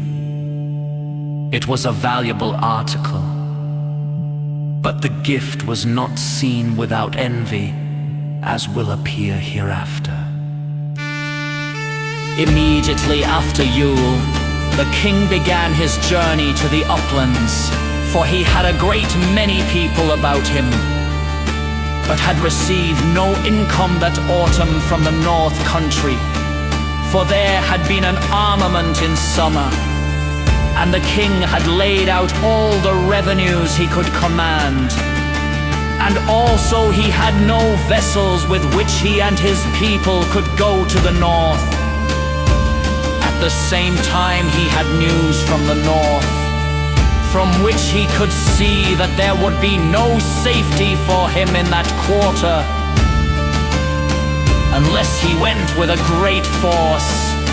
For these reasons he determined to proceed through the uplands, although it was not so long a time since he had been there in guest quarters as the law prescribes, and as the kings usually had the custom of observing in their visits. When he came to the uplands, the lenderman and the richest bonders invited him to be their guest, and thus lightened his expenses.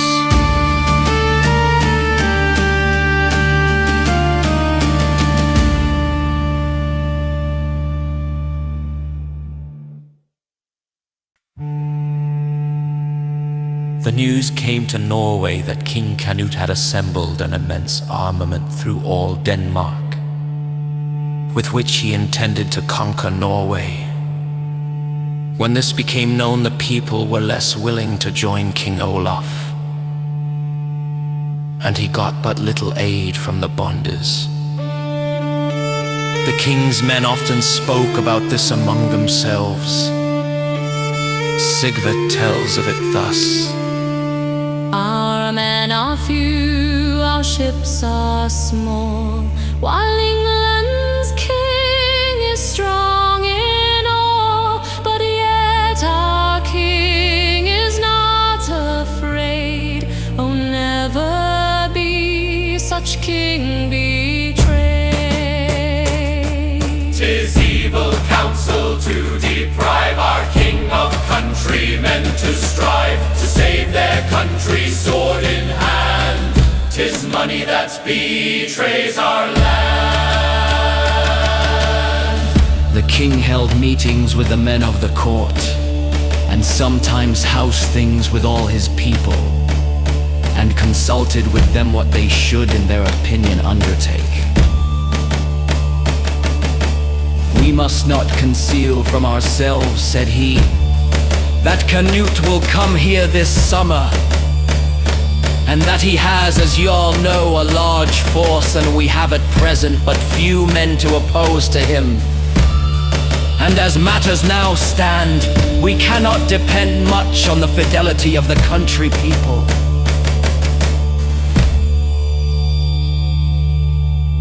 The king's men replied to his speech in various ways.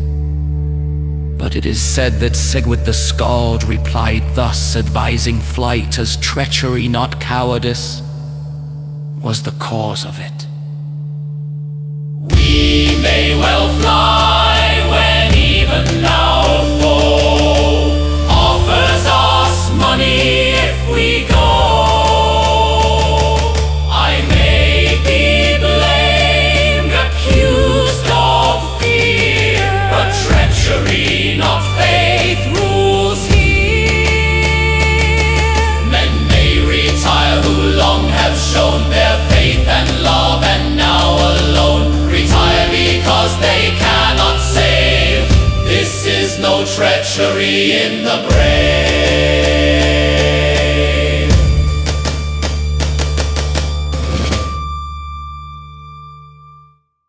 Canute the Great rallied his forces, gathered strength, and set sail from Limfjord, his fleet slicing through the waves toward Norway.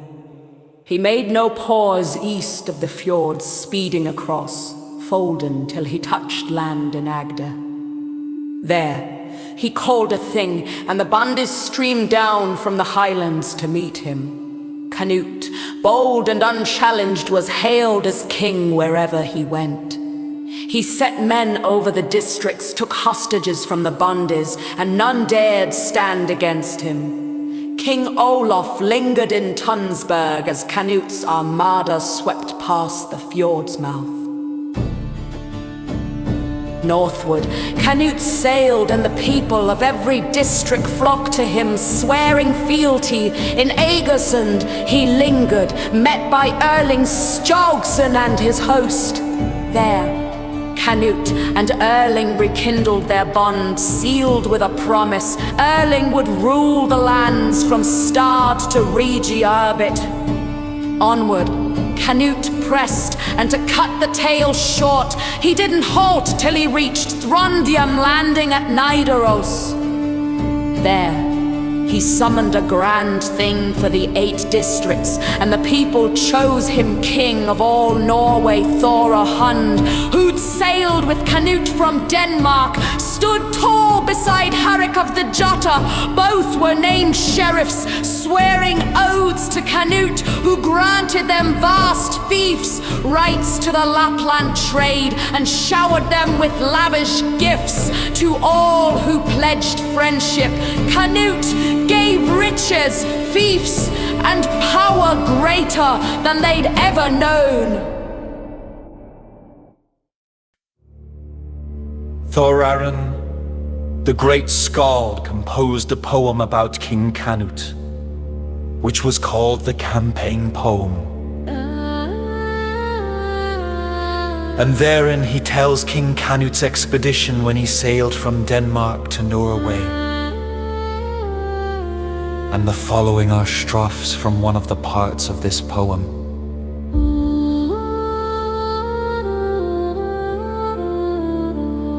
Canute with all his men is out, under the heavens in warship stout, out on the sea from Limfjord's green. My good, my brave friend's fleet is seen, the men of Edger on the coast tremble to see this mighty host. The guilty tremble as they spy the victor's fleet beneath the sky.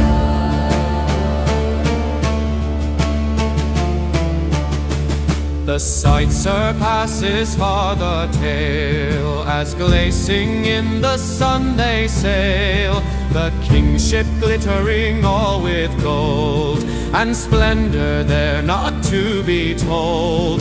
Round Lister many a coal-black mast of Canute's fleet is gliding past.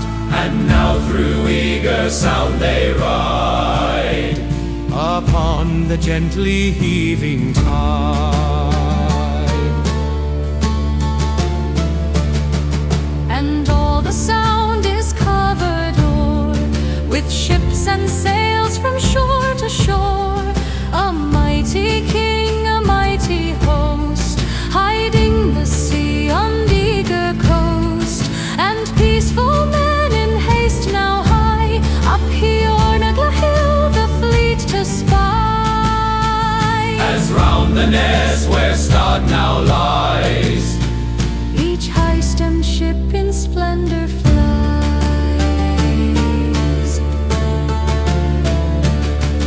Nor seemed the voyage long I drove to warrior on the high-built bow, as o'er the ocean mountains riding, the land and hill seemed past him gliding, with whistling breeze and flashing spray. Past Stein the gay ships dashed away.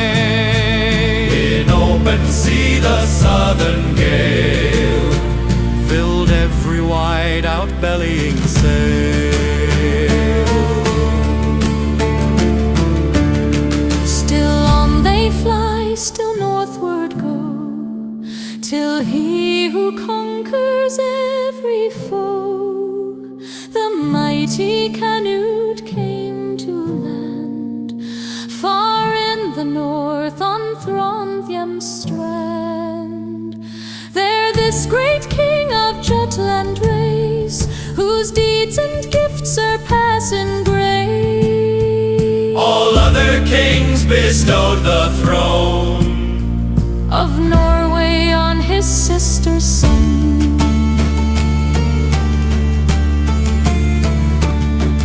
To his own son he gave the crown This I must add to his renown. of Denmark, land of shadowy vales, in which the white swan trims her sails.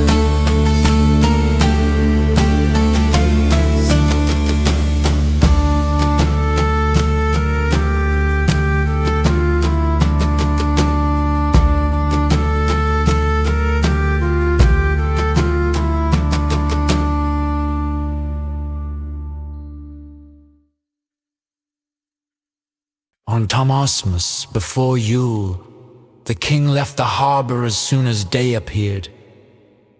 With a good, but rather strong gale he sailed northwards past Jada. The weather was rainy, with dark flying clouds in the sky. The spies went immediately in through the Jada country when the king sailed past it, and as soon as Erling heard that the king was sailing past from the east, he let the war horn call all the people on board, and the whole force hastened to the ships and prepared for battle the king's ship. Passed by Jada at a great rate, but thereafter turned in towards the land, intending to run up the fjords to gather men and money. Erling Skjalgsson perceived this, and sailed after him with a great force and many ships. Swiftly their vessels flew, for they had nothing on board but men and arms. But Erling's ship went much faster than the others. Therefore he took in a reef in the sails and waited for the other vessels.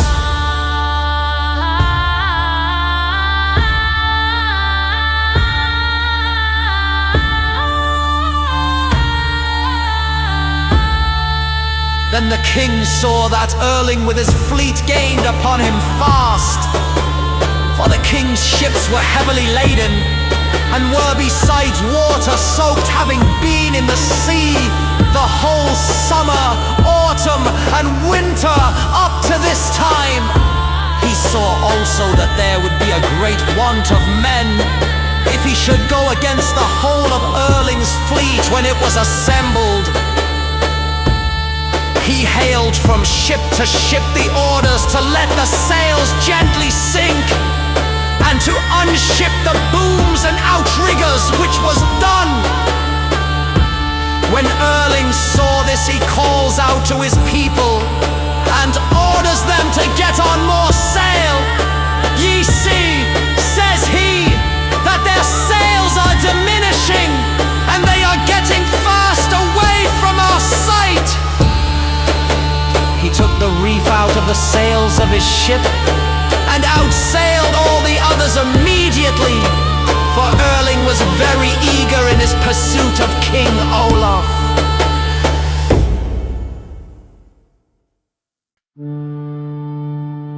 King Olaf then steered in towards the broken fjord by which the ships came out of sight of each other.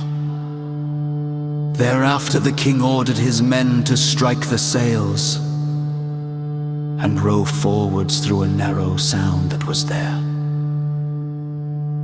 And all the ships lay collected within a rocky point. Then all the king's men put on their weapons. Erling sailed in through the sound and observed nothing until the whole fleet was before him. And he saw the king's men rowing towards him with all their ships at once. Erling and his crew let fall the sails and seized their weapons. But the king's fleet surrounded his ship on all sides. Then the fight began, and it was of the sharpest. But soon the greatest loss was among Erling's men. Erling stood on the quarter deck of his ship. He had a helmet on his head, a shield before him, and a sword in his hand.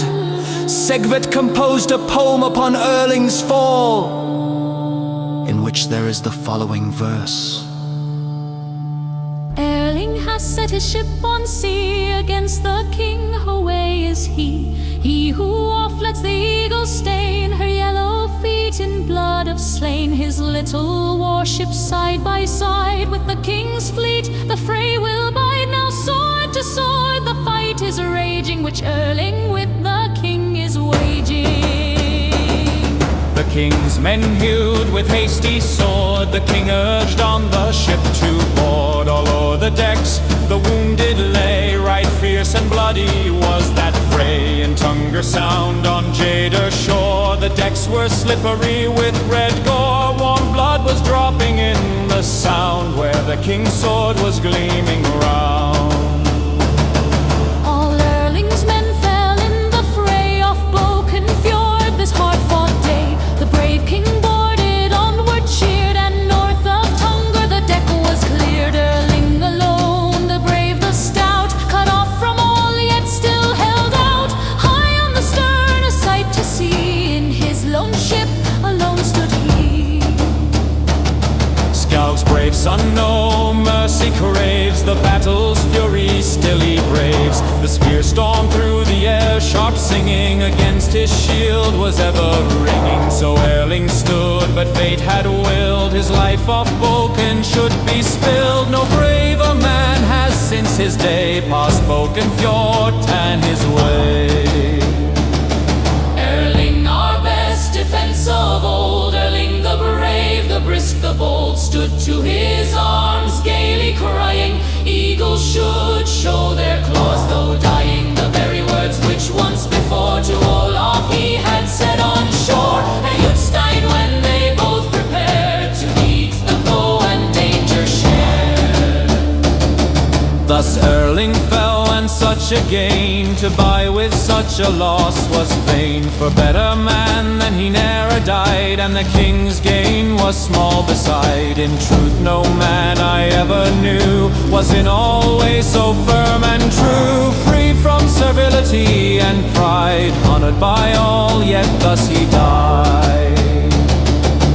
Norway's brave defender defenders dead, as lack has heaped on his own head the guilt of murdering his own kin. May few be guilty of such sin. His kinsman's murder on him lies. Our forefathers in sayings wise have said what is unknown to few. Kinsman to kinsman should be true.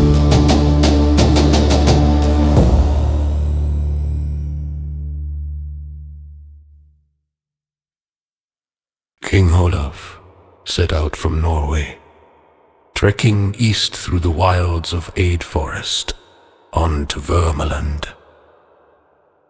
Then Vatnsby winding through shadowed woodland trails to Nyrek. There, through the spring of 1029, he found refuge with Sigtrygg, a man of wealth whose son Ivar would one day carve his own name in fame.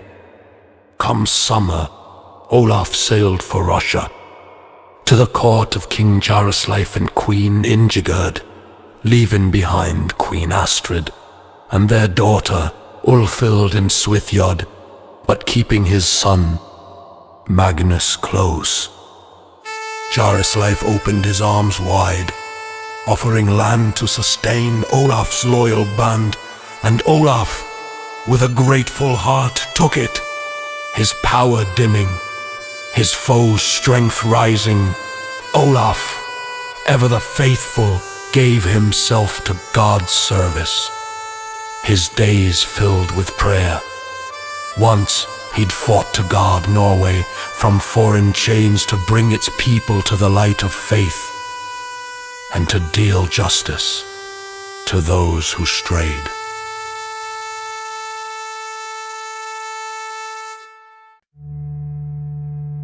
It had been an old custom in Norway that the sons of lendermen, or other great men, went out in warships to gather property, and they marauded both in the country and out of the country.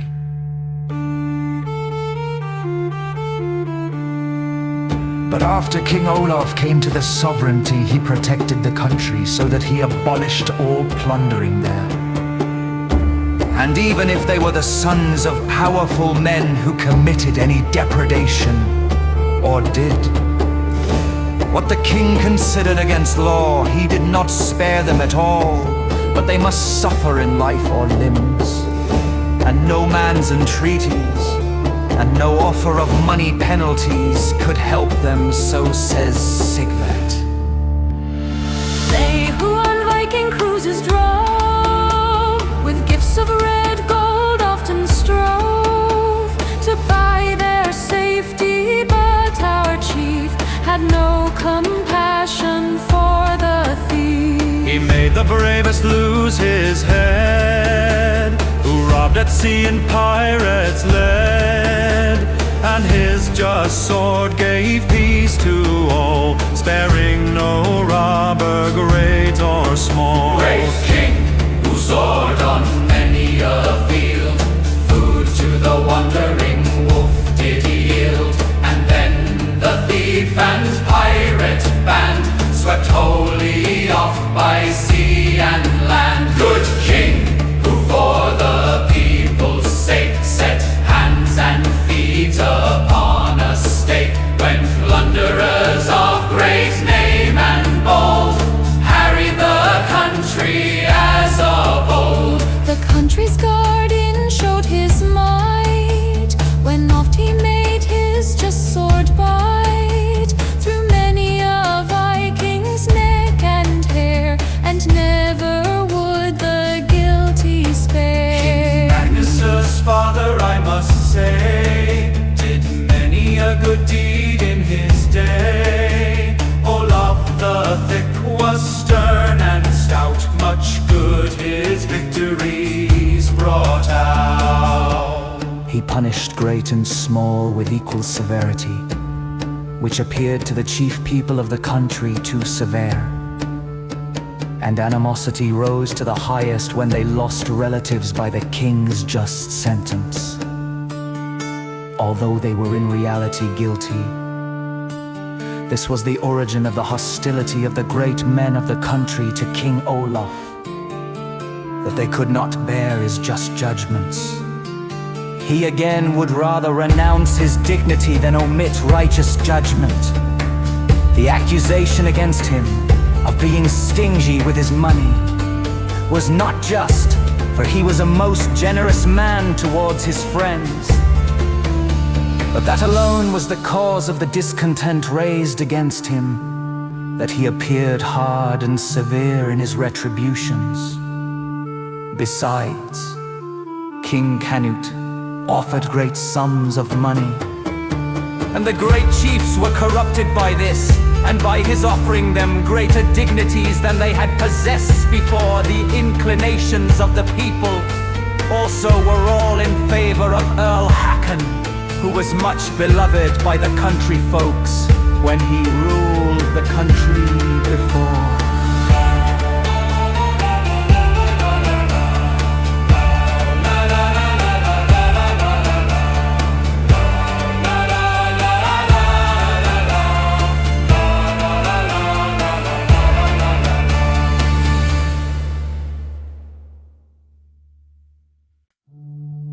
Earl Hakon had sailed with his fleet from Throndheim and gone south to war against King Olaf, as before related.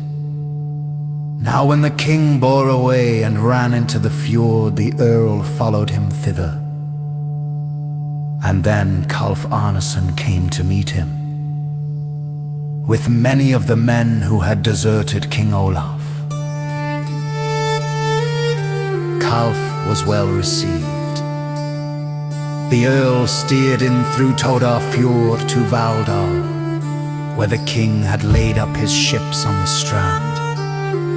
He took the ships which belonged to the king, had them put upon the water and rigged, and cast lots, and put commanders in charge of them according to the lots. There was a man called Jokel, who was an Icelander, a son of Bard Jokelson of Vatstal. The lot fell upon Jokel to command the bison, which King Olaf himself had commanded. Jokel made these verses upon it. Mine is the lot to take the helm, which Olaf owned, who owned the realm. From salt King Olaf's ship to steer, ill luck I dread on his reindeer. My girl will never hear the tidings, till o'er the wild wave I come riding. In Olaf's ship, who loved his gold and lost his ships with wealth untold. We may here shortly tell what happened. A long time after that, this Jokel fell in with King Olaf's men in the island of Gotland. And the king ordered him to be taken out to be beheaded. A willow twig accordingly was plaited in with his hair, and a man held him fast by it. Jokel sat down upon a bank, and a man swung the axe to execute him. But Jokel, hearing the sound, raised his head, and the blow struck him in the head and made a dreadful wound.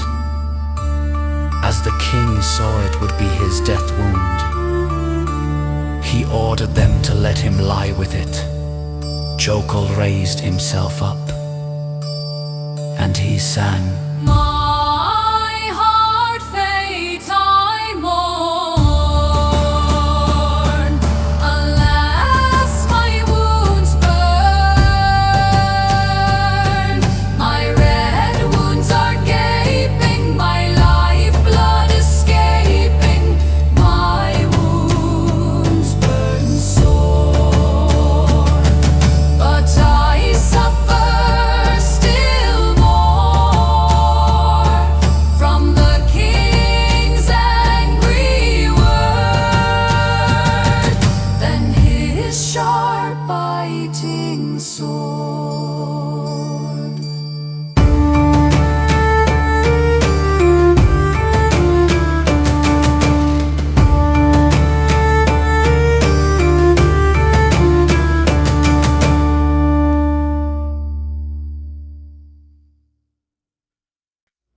Calf Arnesens travelled with Earl Hakon to Throndheim, where the Earl offered him a position in his service. Calf decided to return to his farm at Eggja first. At home, his wife Sigrid, bitter about King Olaf's actions, killing her first husband and 2 sons, urged Calf to oppose the king. Calf was hesitant. Sigrid's persistent complaints persuaded him to join the Earl's service in exchange for his fiefs. Calf met the Earl in Nidaros, accepted the offer, and received significant lands in Throndheim. In spring, Calf sailed to England to join King Canute, who was expected there from Denmark and had given an earldom to Harold, son of Thorkel the High.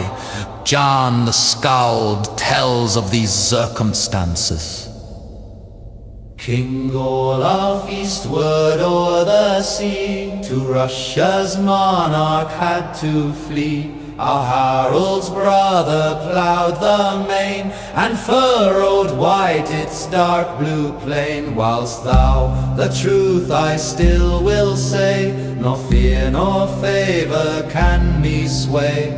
Thou to King Canute hastened fast, as soon as Olaf's luck was past. Sprung from old earls to England's lord, thou owest many a thankful word.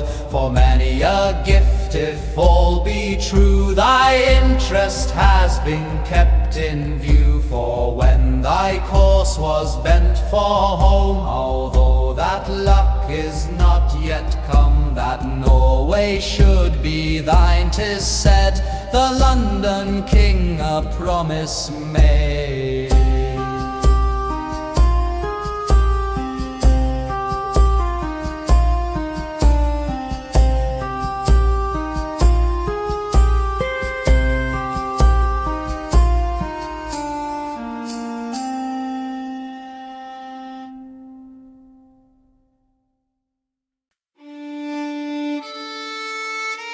King Olaf, troubled by thoughts of his future.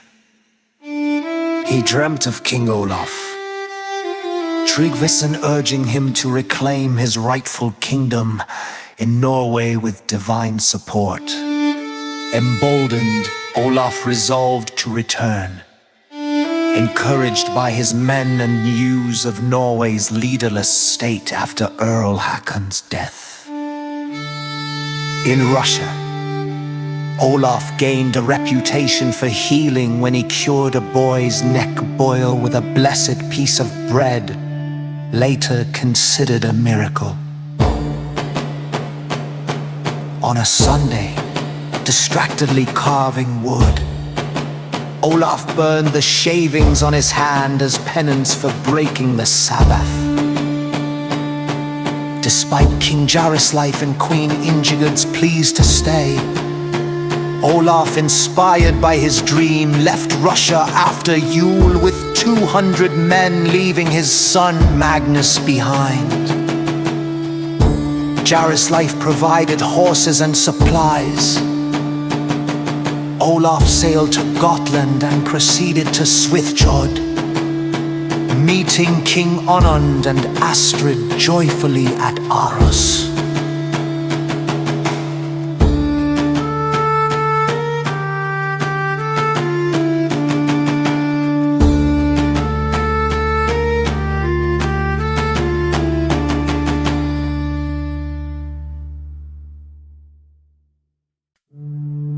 King Olaf sent a message before him to all the inhabited places he passed through, that the men who wished to get goods and money and share of booty, and the lands besides which now were in the hands of his enemies, should come to him and follow him.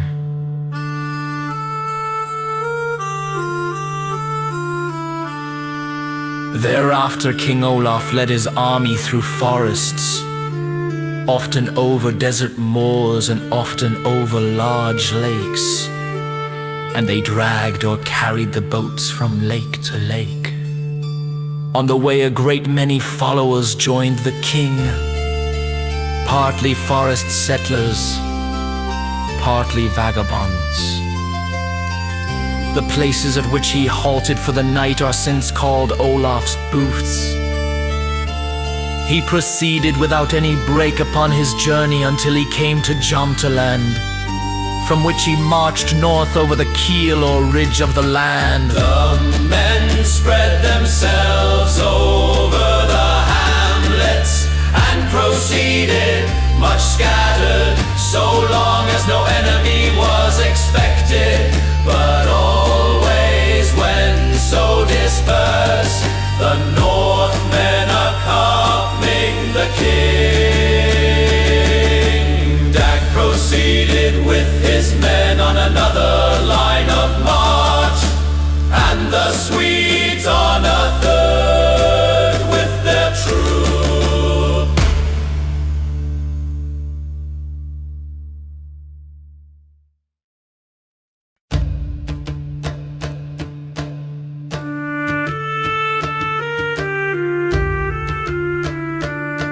Two rogues Galcathor, Afrafasted bold, giants of strength with 30 rovers cold, heard of King Olaf's host, their hearts did race to join his ranks and test the battle's face.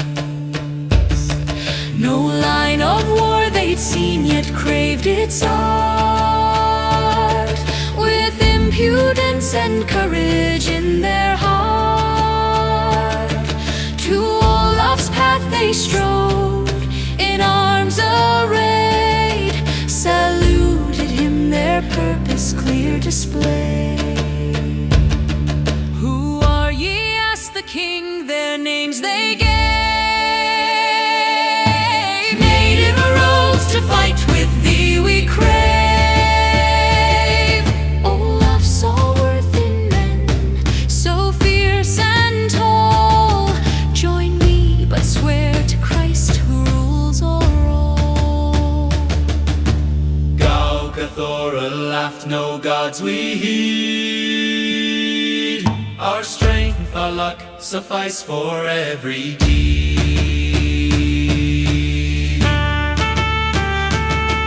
The king deplored their souls unclaimed by grace, yet boasted they no Christian matches our place. Be baptized, said Olaf, and rise in my band, or back to your thieving in this wild land. Afrafaste scoffed, turned from the holy call, but Galcathor stayed, defying the thrall. Never was I spurned, he swore unbowed. Joined the rear with rogues, a forest crowd. West to the keel ridge, Olaf's host did stride, with Thor's band unchristened at their side.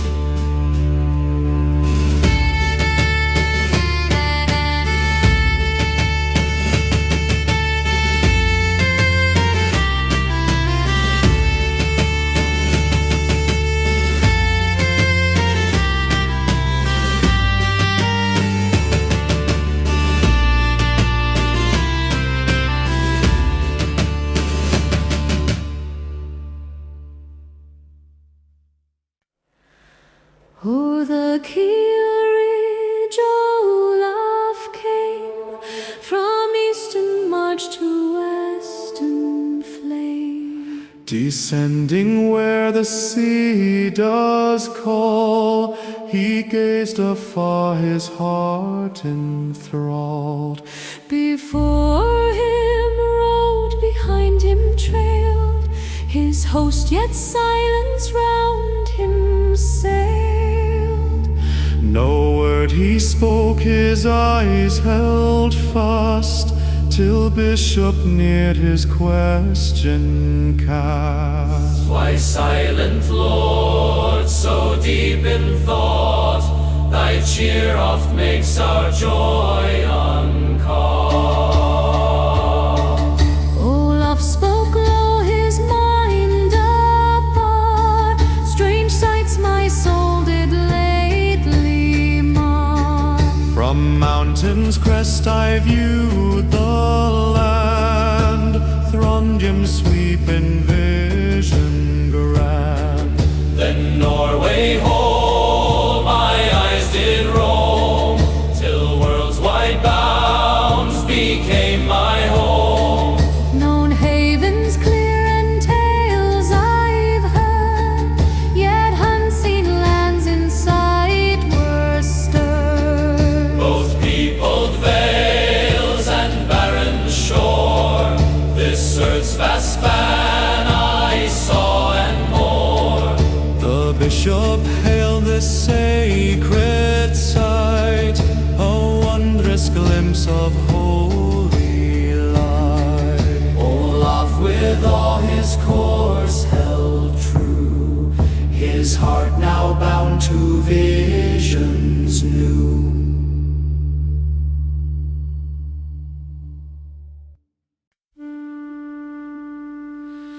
Down the mountain Olaf trod to Sula's farm where cornfields nod. Spare the crops, he bade his throng, yet heedless feet did tread them wrong.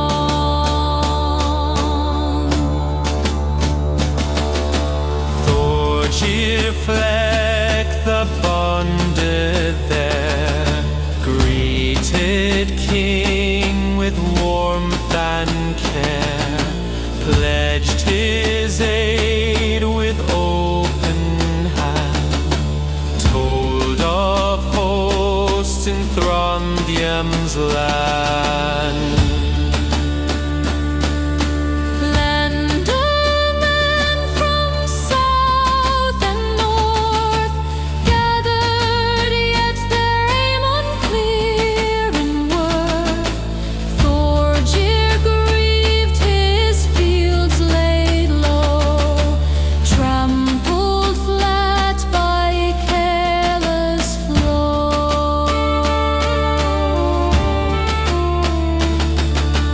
Olaf rode where corn was felled, God shall mend, he firmly held. In a week as he decreed, the fields bloomed best, a holy deed. Night he stayed, then readied fast. Thorgir joined his sons amassed, though Olaf bid them stay behind. The lads pressed on with eager mind. Courtmen sought to bind them tight, but Olaf spoke, let be their flight. Safe they'll fare and homeward turn, as he foretold their path was firm.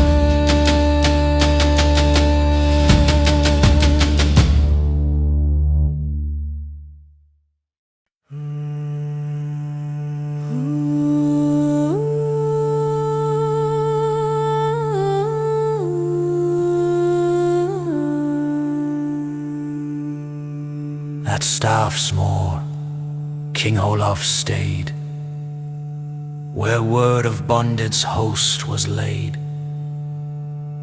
A force against him swift did rise, battle loomed neath northern skies. He mustered men 900 strong, yet heathens in that throng did throng. No pagans fight beneath my call, said Olaf. Trust in God o'er all.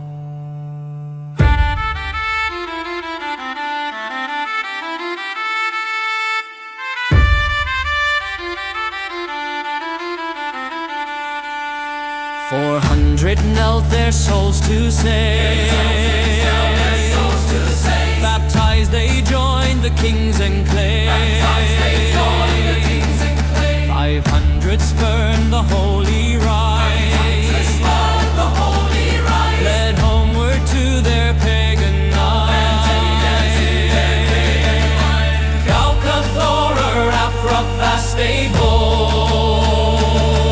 Sought Olaf's side, their tale retold. Will ye now Christ's true faith embrace? The king demanded face to face. Afra fast he shrugged, I'll fight, no care. For either side I'll wield my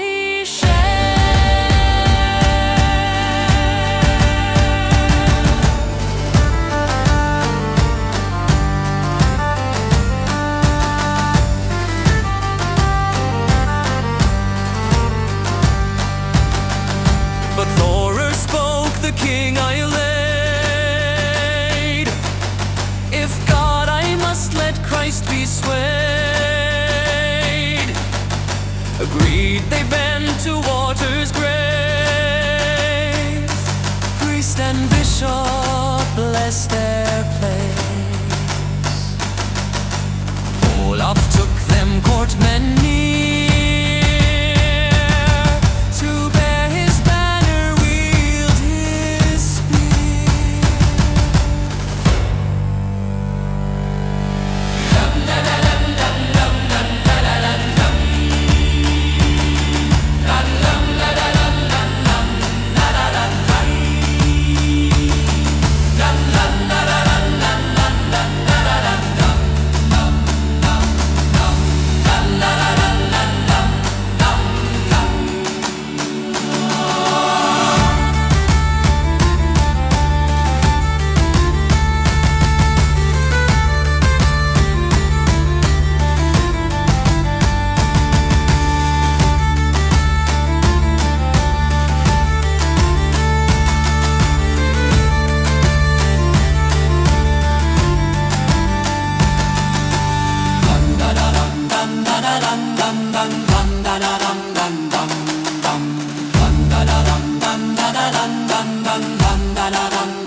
King Olaf learned with battle near, Bond his host would soon appear. 3,000 strong his force did stand, a mighty host upon the land. He spoke to all, his voice held clear. Our ranks shall form with banners near. My port and upland men pursue. Throndheim's aid, my banner true. Dagringson right with second flag, his stalwart band shall never lag. Left the Swedes with third to bear, allied with those from Sweden's care. Kin with kin in flocks align, mark helm and shield with crosses sign. Our cry shall ring, one voice, one might. Forward Christians, cross and king fight.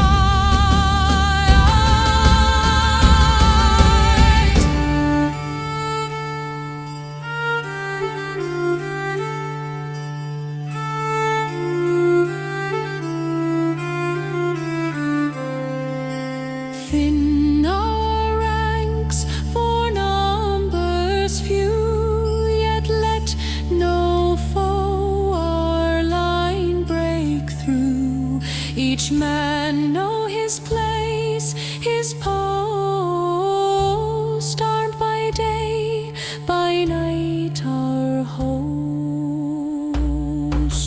words complete, the ranks took form. Arrayed as one to face the storm. Night and day in arms they stood, Awaiting Bondy's warlike flood.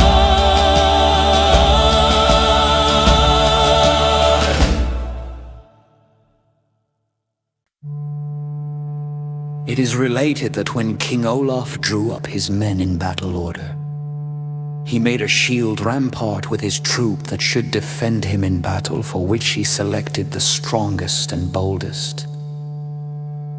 Thereafter he called his skalds and ordered them to go in within the shield defense. "Ye shall," says the king, "remain here and see the circumstances which may take place. And then ye will not have to follow the reports of others in what ye afterwards tell or sing concerning it." There were Thormod Kolbrunarskald, Gishur Gulbraskald, a foster son of Hofgadarth and Thorfinn Munn. Then said Thormod to Gishur, "Let us not stand so close together, brother, that Sigvard the Skald should not find room when he comes. He must stand before the king, and the king will not have it otherwise."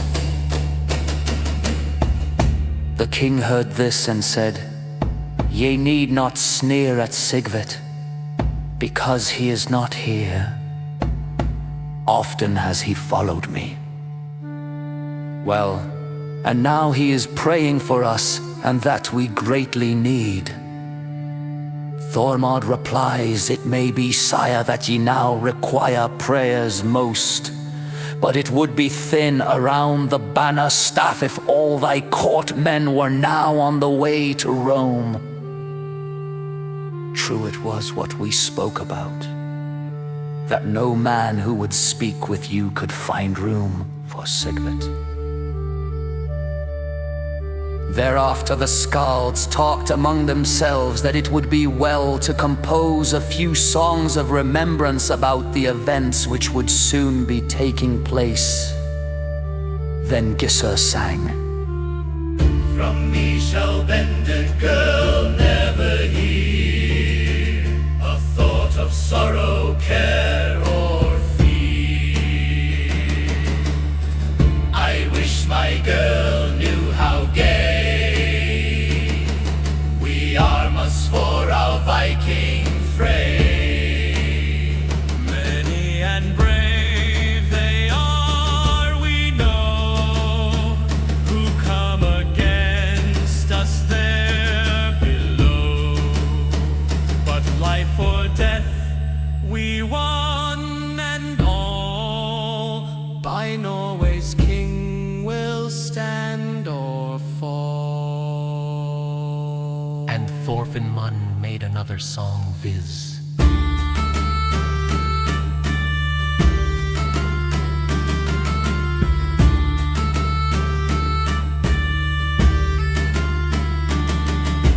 Dark is the cloud of men and shields, slow moving up through Verdal's fields. These Verdal folks presume to bring their armed force against their king. On, let us feed the carrion crow, give her a feast in every blow, and above all, let Throndium's hordes feel the sharp edge of true men's swords. And Thorod sang, the whistling arrows pipe to battle, sword and shield their war call rattle. Up, brave men! Up, the faint heart here finds courage when the danger's near. Up, brave men! Up with Olaf on! With heart and hand the field is won. One Viking cheer! Then, instead of words, we'll speak with our death-dealing swords. These songs were immediately got by heart by the army.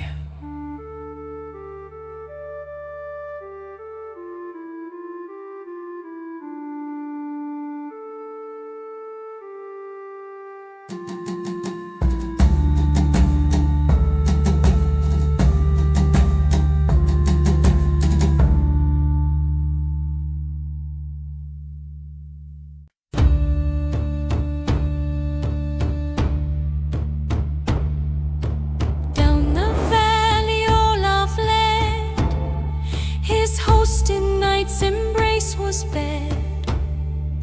Shields their roof till dawn's first light, then ranked anew for war's stern fight. On this flock their numbers swelled, yet tales of lendermen's force compelled. A mighty host their blades to wield, intent to clash on battle's field. Silver marks the king bestowed, to a bond his care their weight he owed. For churches, priest, and alms he bade, for souls of foes in death's cold shade. The bonded questioned, why not save this coin for your own men so brave? Olaf spoke, his heart held fast, our foes' souls need this mercy cast. Those who fall by our men's hand, their souls will aid in death's demand. But those with me who fight and die shall rise with me to God on high.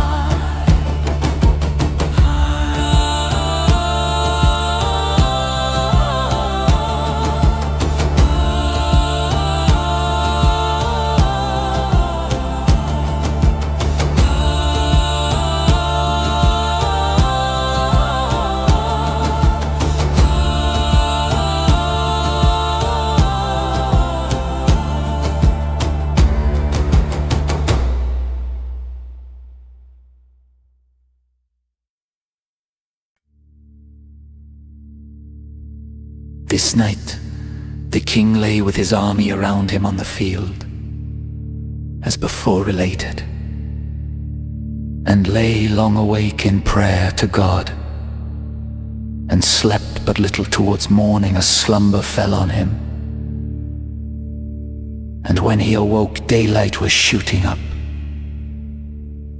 The king thought it too early to awaken the army, and asked where Thormod the Skald was. Thormod was at hand and asked what was the king's pleasure. "Sing us a song," said the king. Thormod raised himself up and sang so loud that the whole army could hear him. He began to sing the old Jarkamel, of which these are the first verses. The day is breaking, the housecock shaking his rustling wings, while priest bell rings, crows up the morn, and touting horn wakes thralls to work and weed. Ye sons of Adel, cast off sleep, wake up, wake up. Nor wassail cup nor maiden's jeer awaits you here. Roll of the bow, half of the blow, up in your might. The day is breaking, 'tis Hill's game that bides your waking. Then the troops awoke, and when the song was ended, the people thanked him for it. And it pleased many, as it was suitable to the time and occasion, and they called it the House Carl's Wet. The king thanked him for the pleasure, and took a gold ring that weighed half a mark and gave it him. Thormod thanked the king for the gift and said, "We have a good king, but it is not easy to say how long the king's life may be. It is my prayer, sire, that thou shouldst never part from me either in life or death."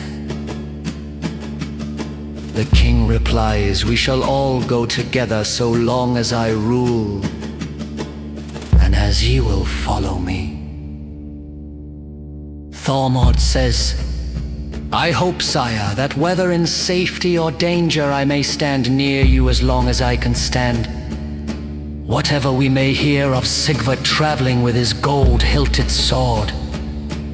Then Thormod made these lines. To thee, my king, I'll still be true, until another scald I view. Here in the field with golden sword, as in thy hall with flattering word, thy scalp shall never be a craven, though he may feast the croaking raven. The warrior's fate unmoved I view. To thee, my king, I'll still be true. To thee, my king, I'll still be true.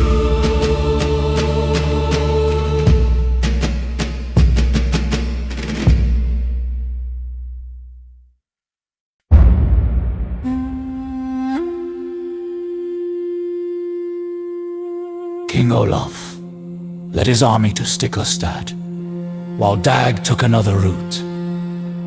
At Stiklestad, Olaf saw a large bonded army spread out with crowds on every path. A troop from Veradal, led by Rut of Vidja with 30 men, approached close enough to be recognized. Olaf ordered his men to kill Rut, comparing it to Icelanders slaughtering a sheep. The Icelanders promptly killed Rut and his troop. At Stiklestad, Olaf halted his army, ordered them to dismount and prepare for battle, and arranged them in battle array. Dag's wing was missing, so Olaf placed the upland men there. He suggested his young brother Harold avoid the battle, but Harold insisted on fighting, even tying his sword to his hand. Harold composed a poem vowing to stand firm, fight bravely, and never flinched from the enemy.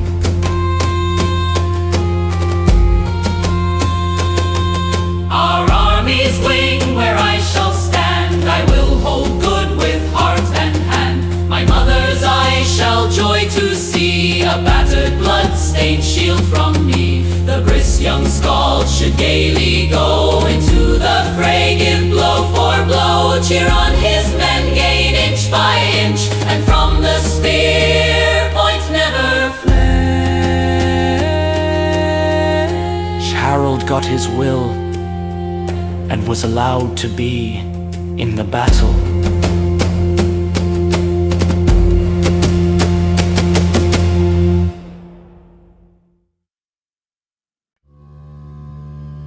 Now, when King Olaf had drawn up his army in battle array, he made a speech, in which he told the people to raise their spirit and go boldly forward. Many men we muster good, with hearts of iron wood. Though Bondir's host may tower tall, fate shall forge our victory's call.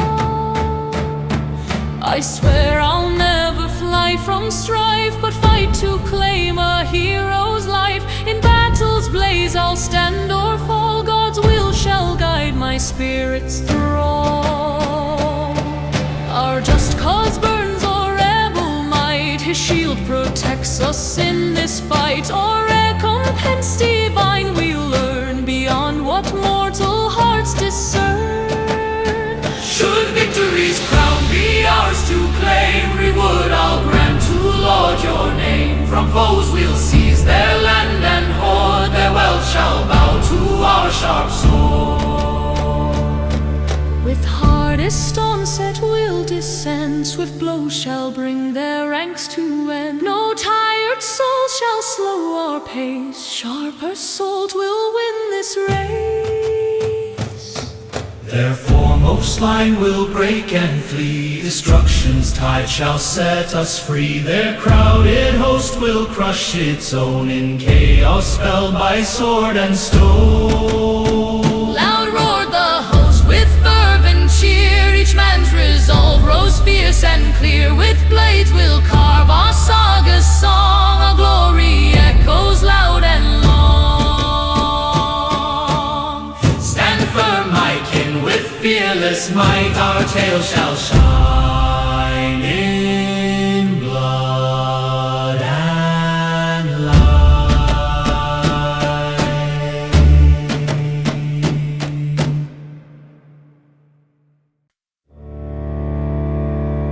Thord follows him.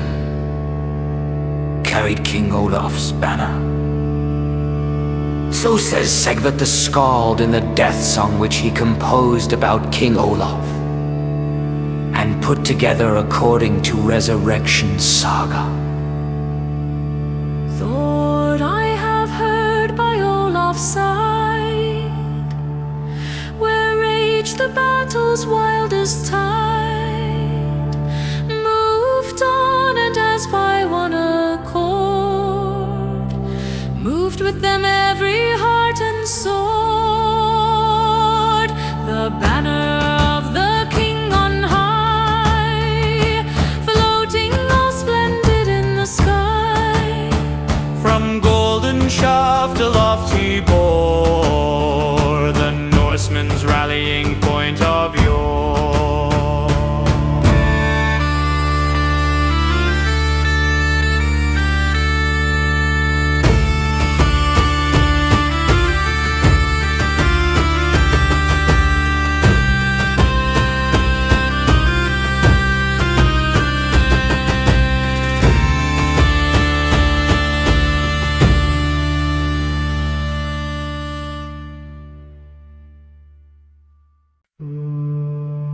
King Olaf was armed thus.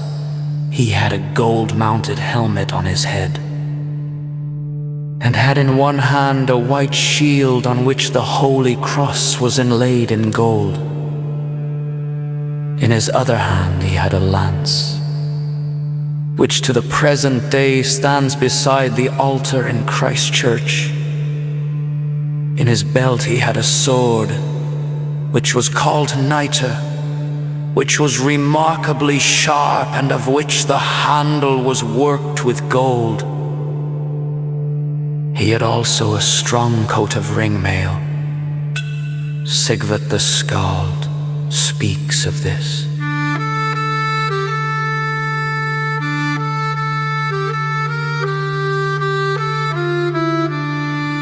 A greater victory to gain, Olaf the Stout strode o'er the plain, in strong chain armor arrayed to bring to his brave men on either wing. High rose the fight and battle heat, the clear blood ran beneath the feet of Swedes who from the east came there in Olaf's gain or loss to share.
King Olaf bade his band to rest on field where warriors' hearts attest. He sat his head on Finn's knee, laid a slumber soft, his senses swayed. Yet Bond's banners rose in view, their host's vast throng came marching through. Finn stirred the king from sleep's embrace. Sire, wake, the foe now seeks this place. Olaf rose, his eyes still dream bound. Why break my vision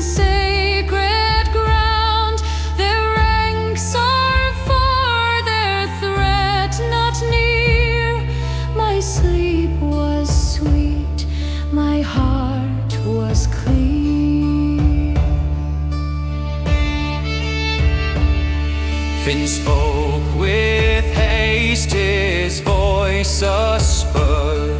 What dream, O king, dost thou prefer? The bonded crowd with blades draws nigh. No time for dreams when foes defy.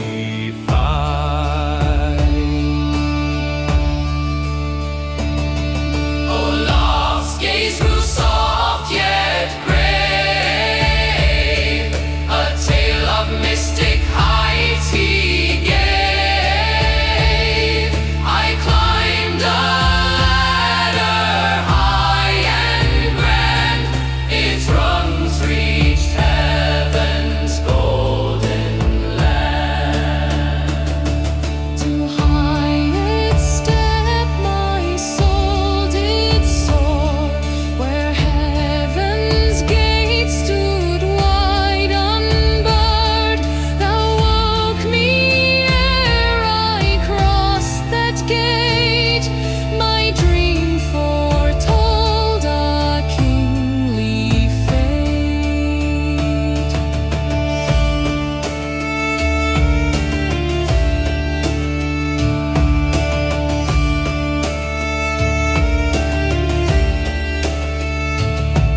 Finn's voice grew stern, his words like stone.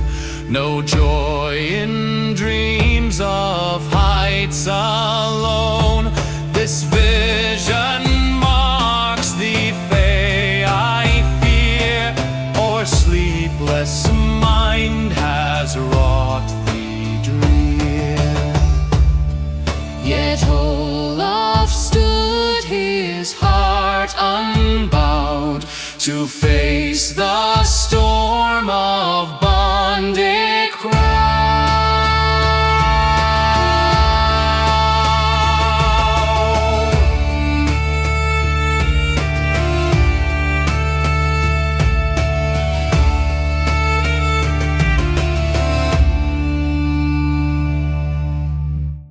Thereafter, the Bonder's army advanced to Stiklestad, where King Olaf was already with his people. Kalf and Harik went in front, at the head of the army under their banners. But the battle did not begin immediately on their meeting, for the Bonders delayed the assault, because all their men were not come upon the plain, and they waited for those who came after them. Thorahund had come up with his troop last, for he had to take care that the men did not go off behind when the battle cry was raised, or the armies were closing with each other. And therefore Kalf and Harik waited for Thora, for the encouragement of their men in the battle. The Bonders had the field cry, "Forward! Forward! Bondermen!"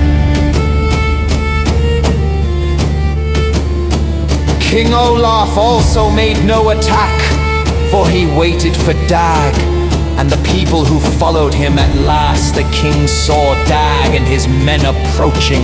It is said that the army of the Bonders was not less on this day than 100 times 100 men. Sigvit, the Skald, speaks thus of the numbers.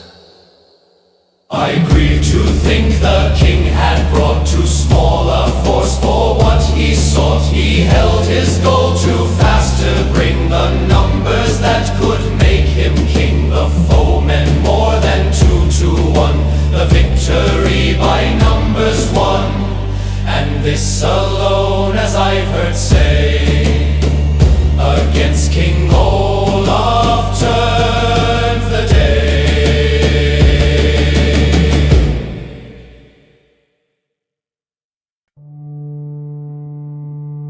As the armies on both sides stood so near that people knew each other, the king said, "Why art thou here, Kalf? For we parted good friends south in Moor. It beseems thee ill to fight against us, or to throw a spear into our army. for here are 4 of thy brothers. Kalf replied, "Many things come to pass differently from what may appear seemly. You parted from us so that it was necessary to seek peace with those who were behind in the country.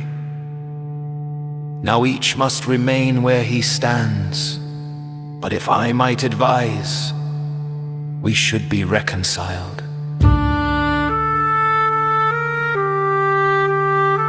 Then Finn, his brother, answered, "This is to be observed of Kalf.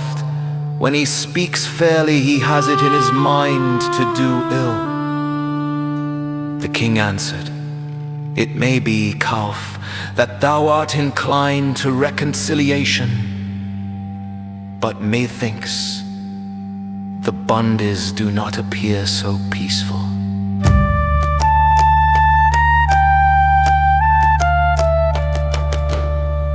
Then Thorgir of Kvistad said, "You shall now have such peace as many formerly have received at your hands, and which you shall now pay for." The king replies, "Thou hast no occasion to hasten so much to meet us, for fate has not decreed to thee today a victory over me, who raised thee to power and dignity from a mean station."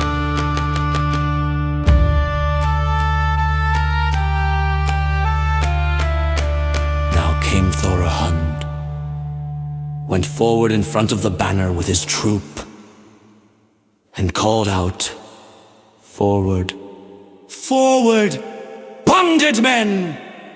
Thereupon the bonded men raised the war cry and shot their arrows and spears. The king's men raised also a war shout, and that done encouraged each other to advance, crying out, "Forward, forward, Christmen, crossmen, king's men!" When the Bondis who stood outermost on the wings heard it, they repeated the same cry. But when the other Bondis heard them, they thought these were king's men, turned their arms against them, and they fought together. And many were slain before they knew each other. The weather was beautiful, and the sun shone clear. But when the battle began, the heaven and the sun became red, and before the battle ended, it became as dark as at night. King Olaf had drawn up his army upon a rising ground, and it rushed down from thence upon the bonded army with such a fierce assault that the Bondis' array went before it, so that the breast of the king's array came to stand upon the ground on which the rear of the Bondis' array had stood, and many of the Bondis' army were on the way to fly. But the lendermen and their housemen stood fast, and the battle became very severe. So says Sigvat.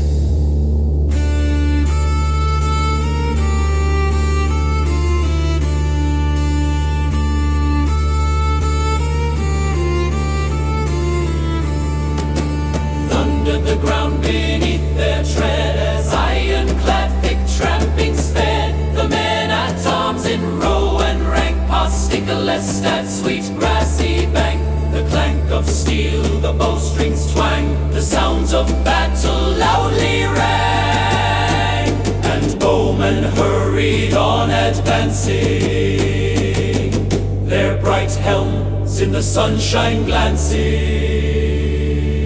The lendermen urged their men and forced them to advance. Sigvat speaks of this. Midst in their line their banner flies, thither the stoutest Bondi hies. But many a Bondi thinks of home, and many wish they ne'er had come.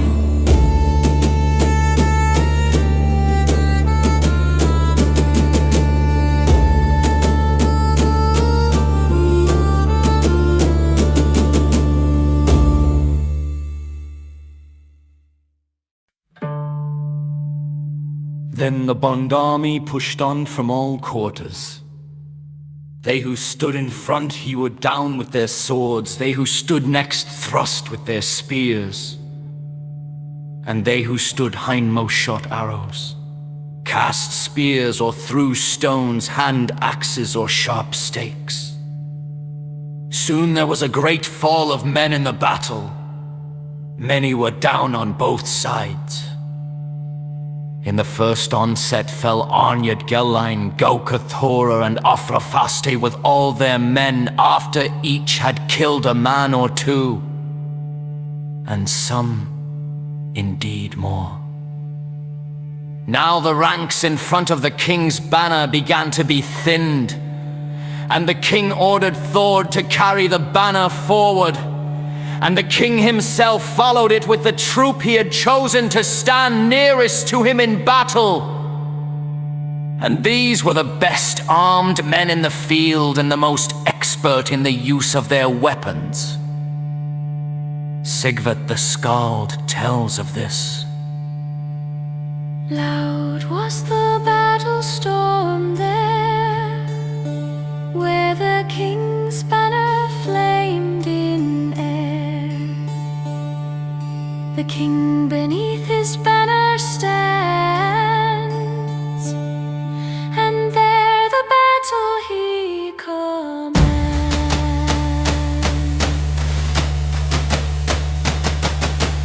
Olaf came forth from behind the shield bulwark and put himself at the head of the army.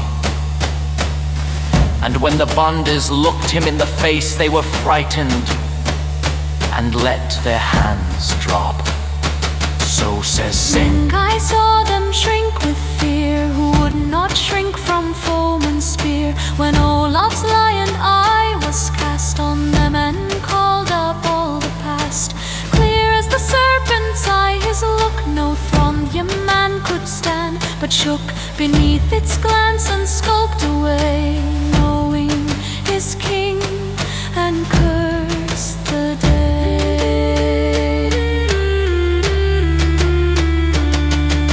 The combat became fierce, and the king went forward in the fray. So says Sing.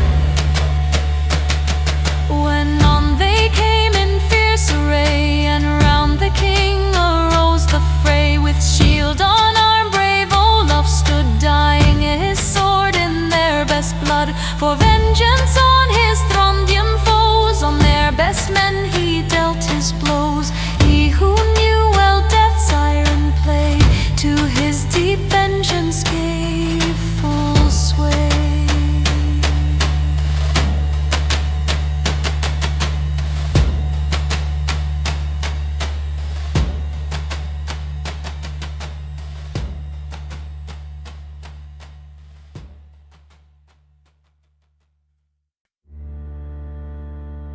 King Olaf fought most desperately. He struck the lenderman before mentioned, Thorgeir of Kvistad, across the face, cut off the nose piece of his helmet, and clove his head down below the eyes so that they almost fell out.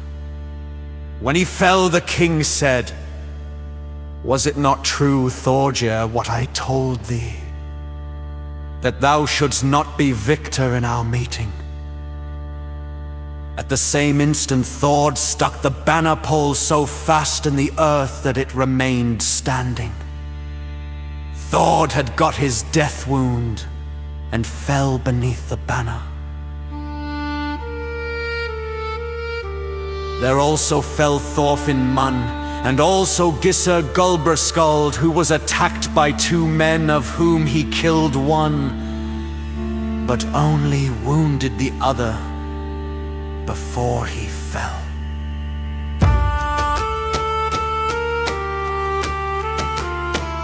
So says Hofgorath. Bold in the iron storm was he, firm and stout as forest tree, the hero who gainst two at once made Odin's fire from sword edge glance. Dealing a death blow to the one known as a brave and generous man, wounding the other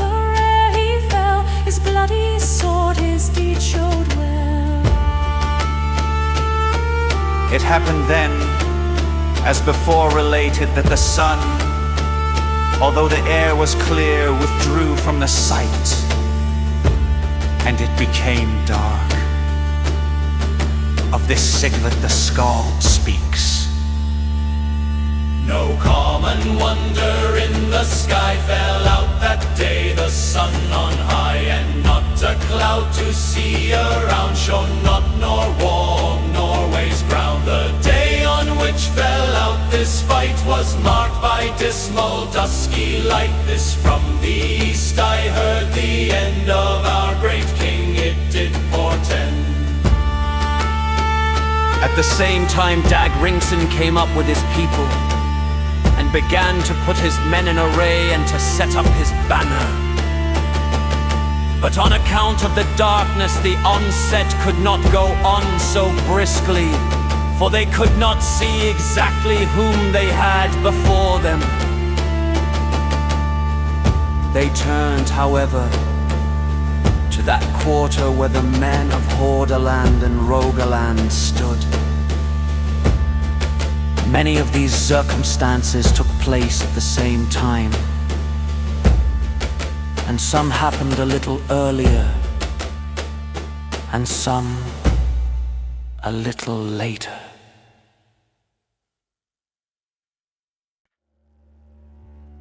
On the one side of Kalf Arnason stood his two relations, Olaf and Kalf. With many other brave and stout men, Kalf was a son of Arnfinn Arnmotson, and a brother's son of Arni Arnmotson. On the other side of Kalf Arnason stood Thora Hund.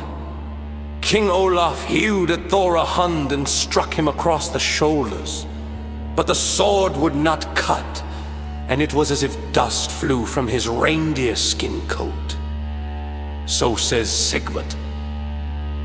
The king himself now proved the power of Finn folk's craft in magic hour. With magic song for stroke of steel, Thor's reindeer coat would never feel.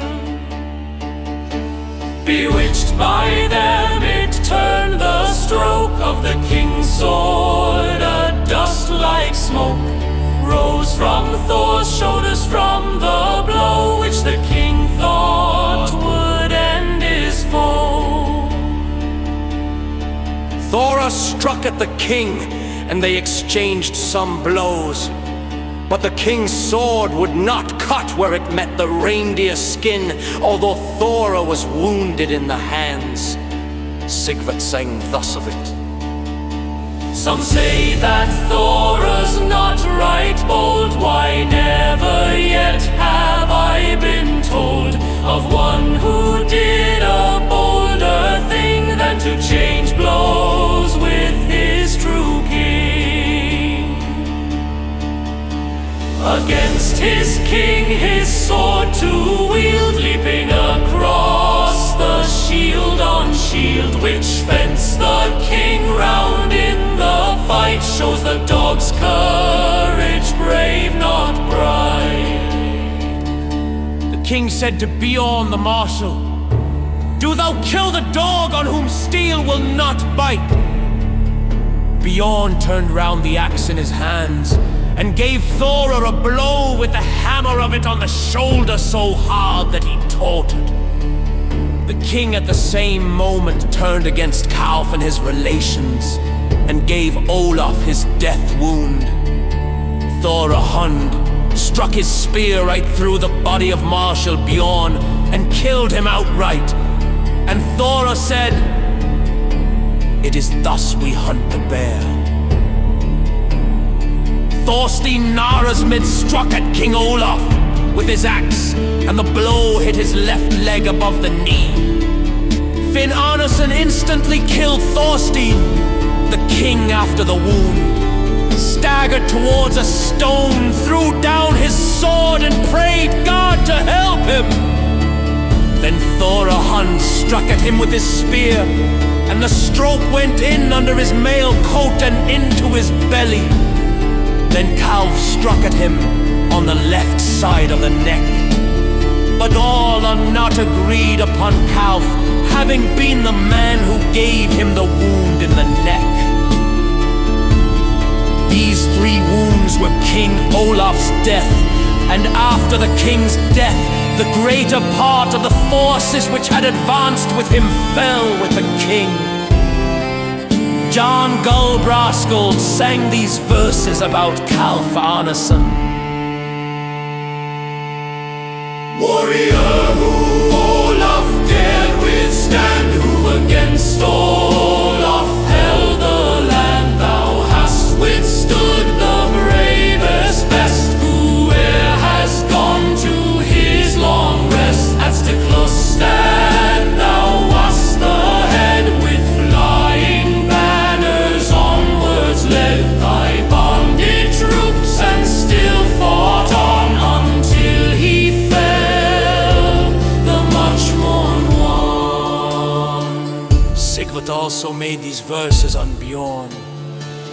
The martial Bjorn too I find a great example leaves behind, how steady courage should stand proof, though other servants stand aloof.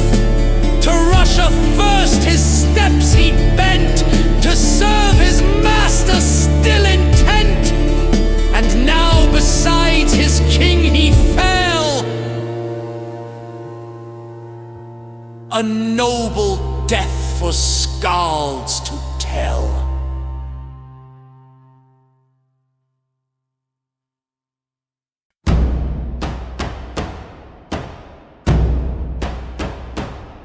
Calf Arneson sought his kin through strife.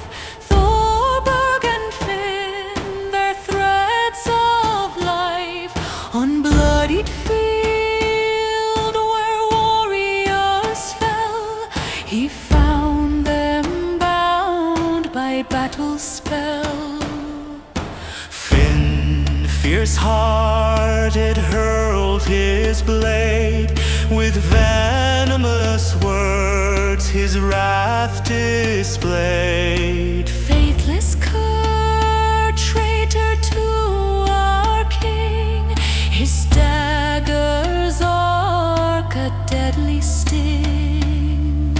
Calf, unmoved, ignored the spite, commanded his kin be born from fight. Their wounds, though deep, spared death's cold claim, felled by fatigue, not mortal flame. To ship he led them, kin to save, through war's grim tide their path he paved. No sooner gone the bonded host, their homes inside dispersed like ghosts. Save those who lingered, kin to tend, or buried slain where lives did end. Wounded were borne to farm and hall, each house a haven filled with all. Tents rose, or some a shelter crude, yet vast the throng in haste subdued. The bonded army, mighty in might, fled swift as wind to home soft light. For hearts of those from fields afar yearned for the hearts where loved ones are. Though gathered round, their force did wane, scattered like leaves in autumn's rain.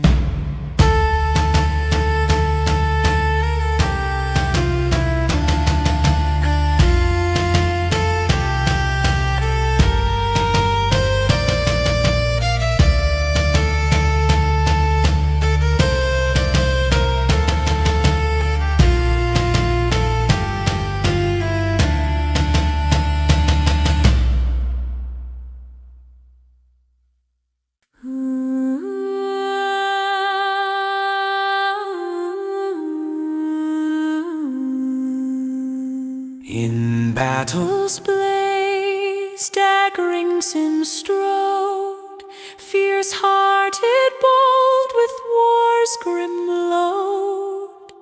His onslaught crashed a storm's fierce might. Bondage broke, some sought swift flight. Erland of Gerd and Aslak fell, their banner hewn where blood did swell. Dag's storm they named that fiery fray, where heaps of slain on earth did lay. Yet Calf and Harrick Thorer too, with ranks amassed their strength they drew. O'er Helm Dag fled through valley seam, his men, though brave, lost to the stream. wounded and worn, they faltered fast, while bondage ceased, their chase not vast. To kin and friends their steps retraced, the field of grief with loss embraced. Thorer Hun sought Olaf's form, fallen king in battle storm. He laid him straight with cloak to shield, and wiped the blood from face revealed. Fair it glowed with rosy hue, as if in sleep his life anew. Blood touched Thorer's wounded hand, healed it swift, no bind to stand.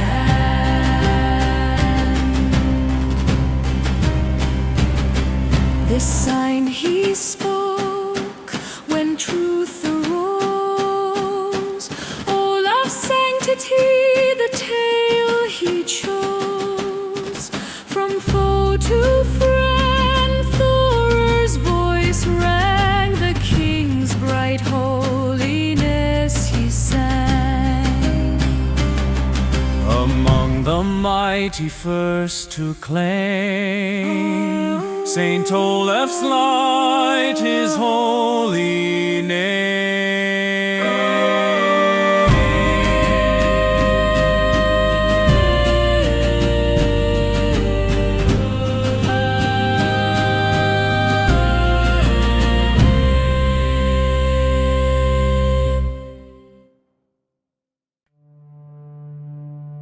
By Olaf's banner Thormod stood, a scud of fire with heart of wood. When Olaf fell, the battle roared. Men fell beside him, pierced by sword. Wounded deep, Thormod drew away, where death's dark tide held life at bay. Some fought, some fled in fear forlorn, as Dag's fierce storm was newly born. Too weak to clash, his strength did wane. Thormod stood back from battle's pain, yet by his kin with sword in hand, an arrow struck his left side strand. He broke the shaft, left war's grim din. To Barn's dim shade he stumbled in. There Kimbay crossed, a fleeing knave, mocked wounded men, their pain he gave.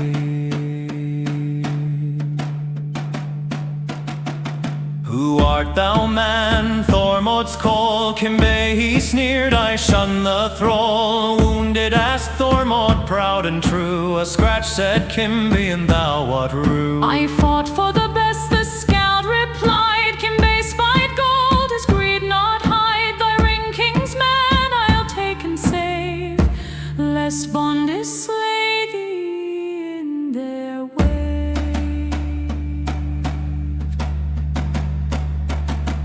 Seize it if daring, Thormod's cry. His sword flashed swift, hand hewed to fly. Kimbe wailed loud, his wound no jest, no braver born than those he pressed. In the barn's low gloom Thormod did sit, her tales of valor blow by bit. Of Olaf's might he sang with pride. Some spared themselves, yet most defied.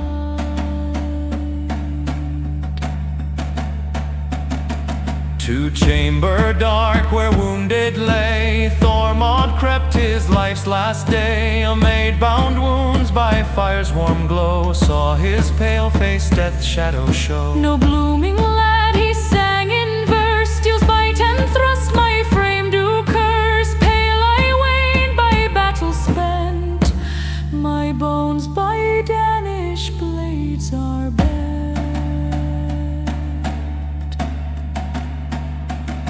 She bade him fetch wood by doors near side. He brought an armful, though death did ride. So pale art thou, she cried in dread. He sang once more, his spirit led. Fair maid, my face bears wounds, grim scar. An arrow's flight has pierced too far. No grace it grants this dart's cruel art.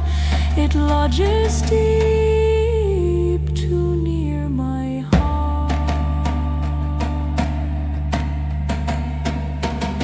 She sought the wound, the iron to free. Felt steel within, but none could see. With leeks and herbs she brewed a test, to smell if death had pierced his chest. Eat this, she urged, to find the truth. No broth, said he, suits my youth. Her tongue she tried, but iron clung fast. Swelled flesh held tight, the wound too vast.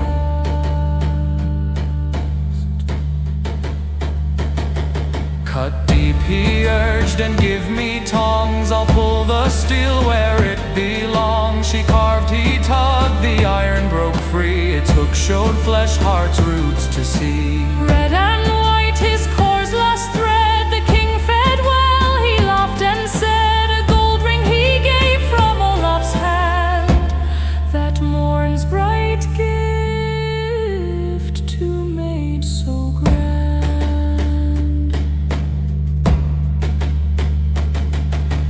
Back he leaned, his breath did fade. Thormod's soul in death's arms laid. Thus ends the tale of Skald so bold, whose heart stayed true, though death took hold. King Olaf fell on Wednesday, the 29th of July, 1030. It was near midday when the two armies met, and the battle began before 1:30. And before 3 the king fell. The darkness continued from about 1:30 to 3 also. Saga the Skald speaks thus of the result of the battle.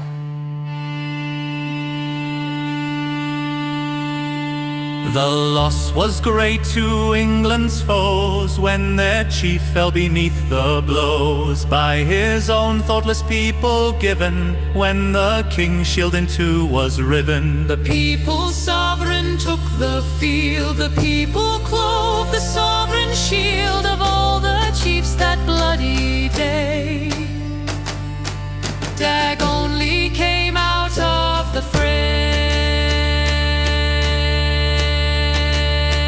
Such mighty bond of power, I ween, with chiefs or rulers ne'er was seen. It was the people's mighty power that struck the king that fatal hour. When such a king in such a strife by his own people lost his life, full many a gallant man must feel the death wound from the people's steel.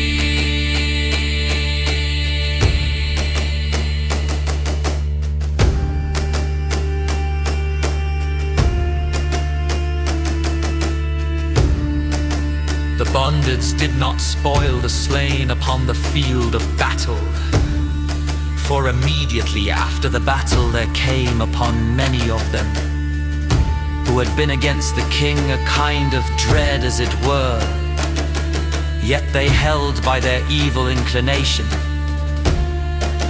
For they resolved among themselves that all who had fallen with the king should not receive the interment which belongs to good men, but reckoned them all robbers and outlaws. But the men who had power and had relations on the field cared little for this, but removed their remains to the churches and took care of their burial.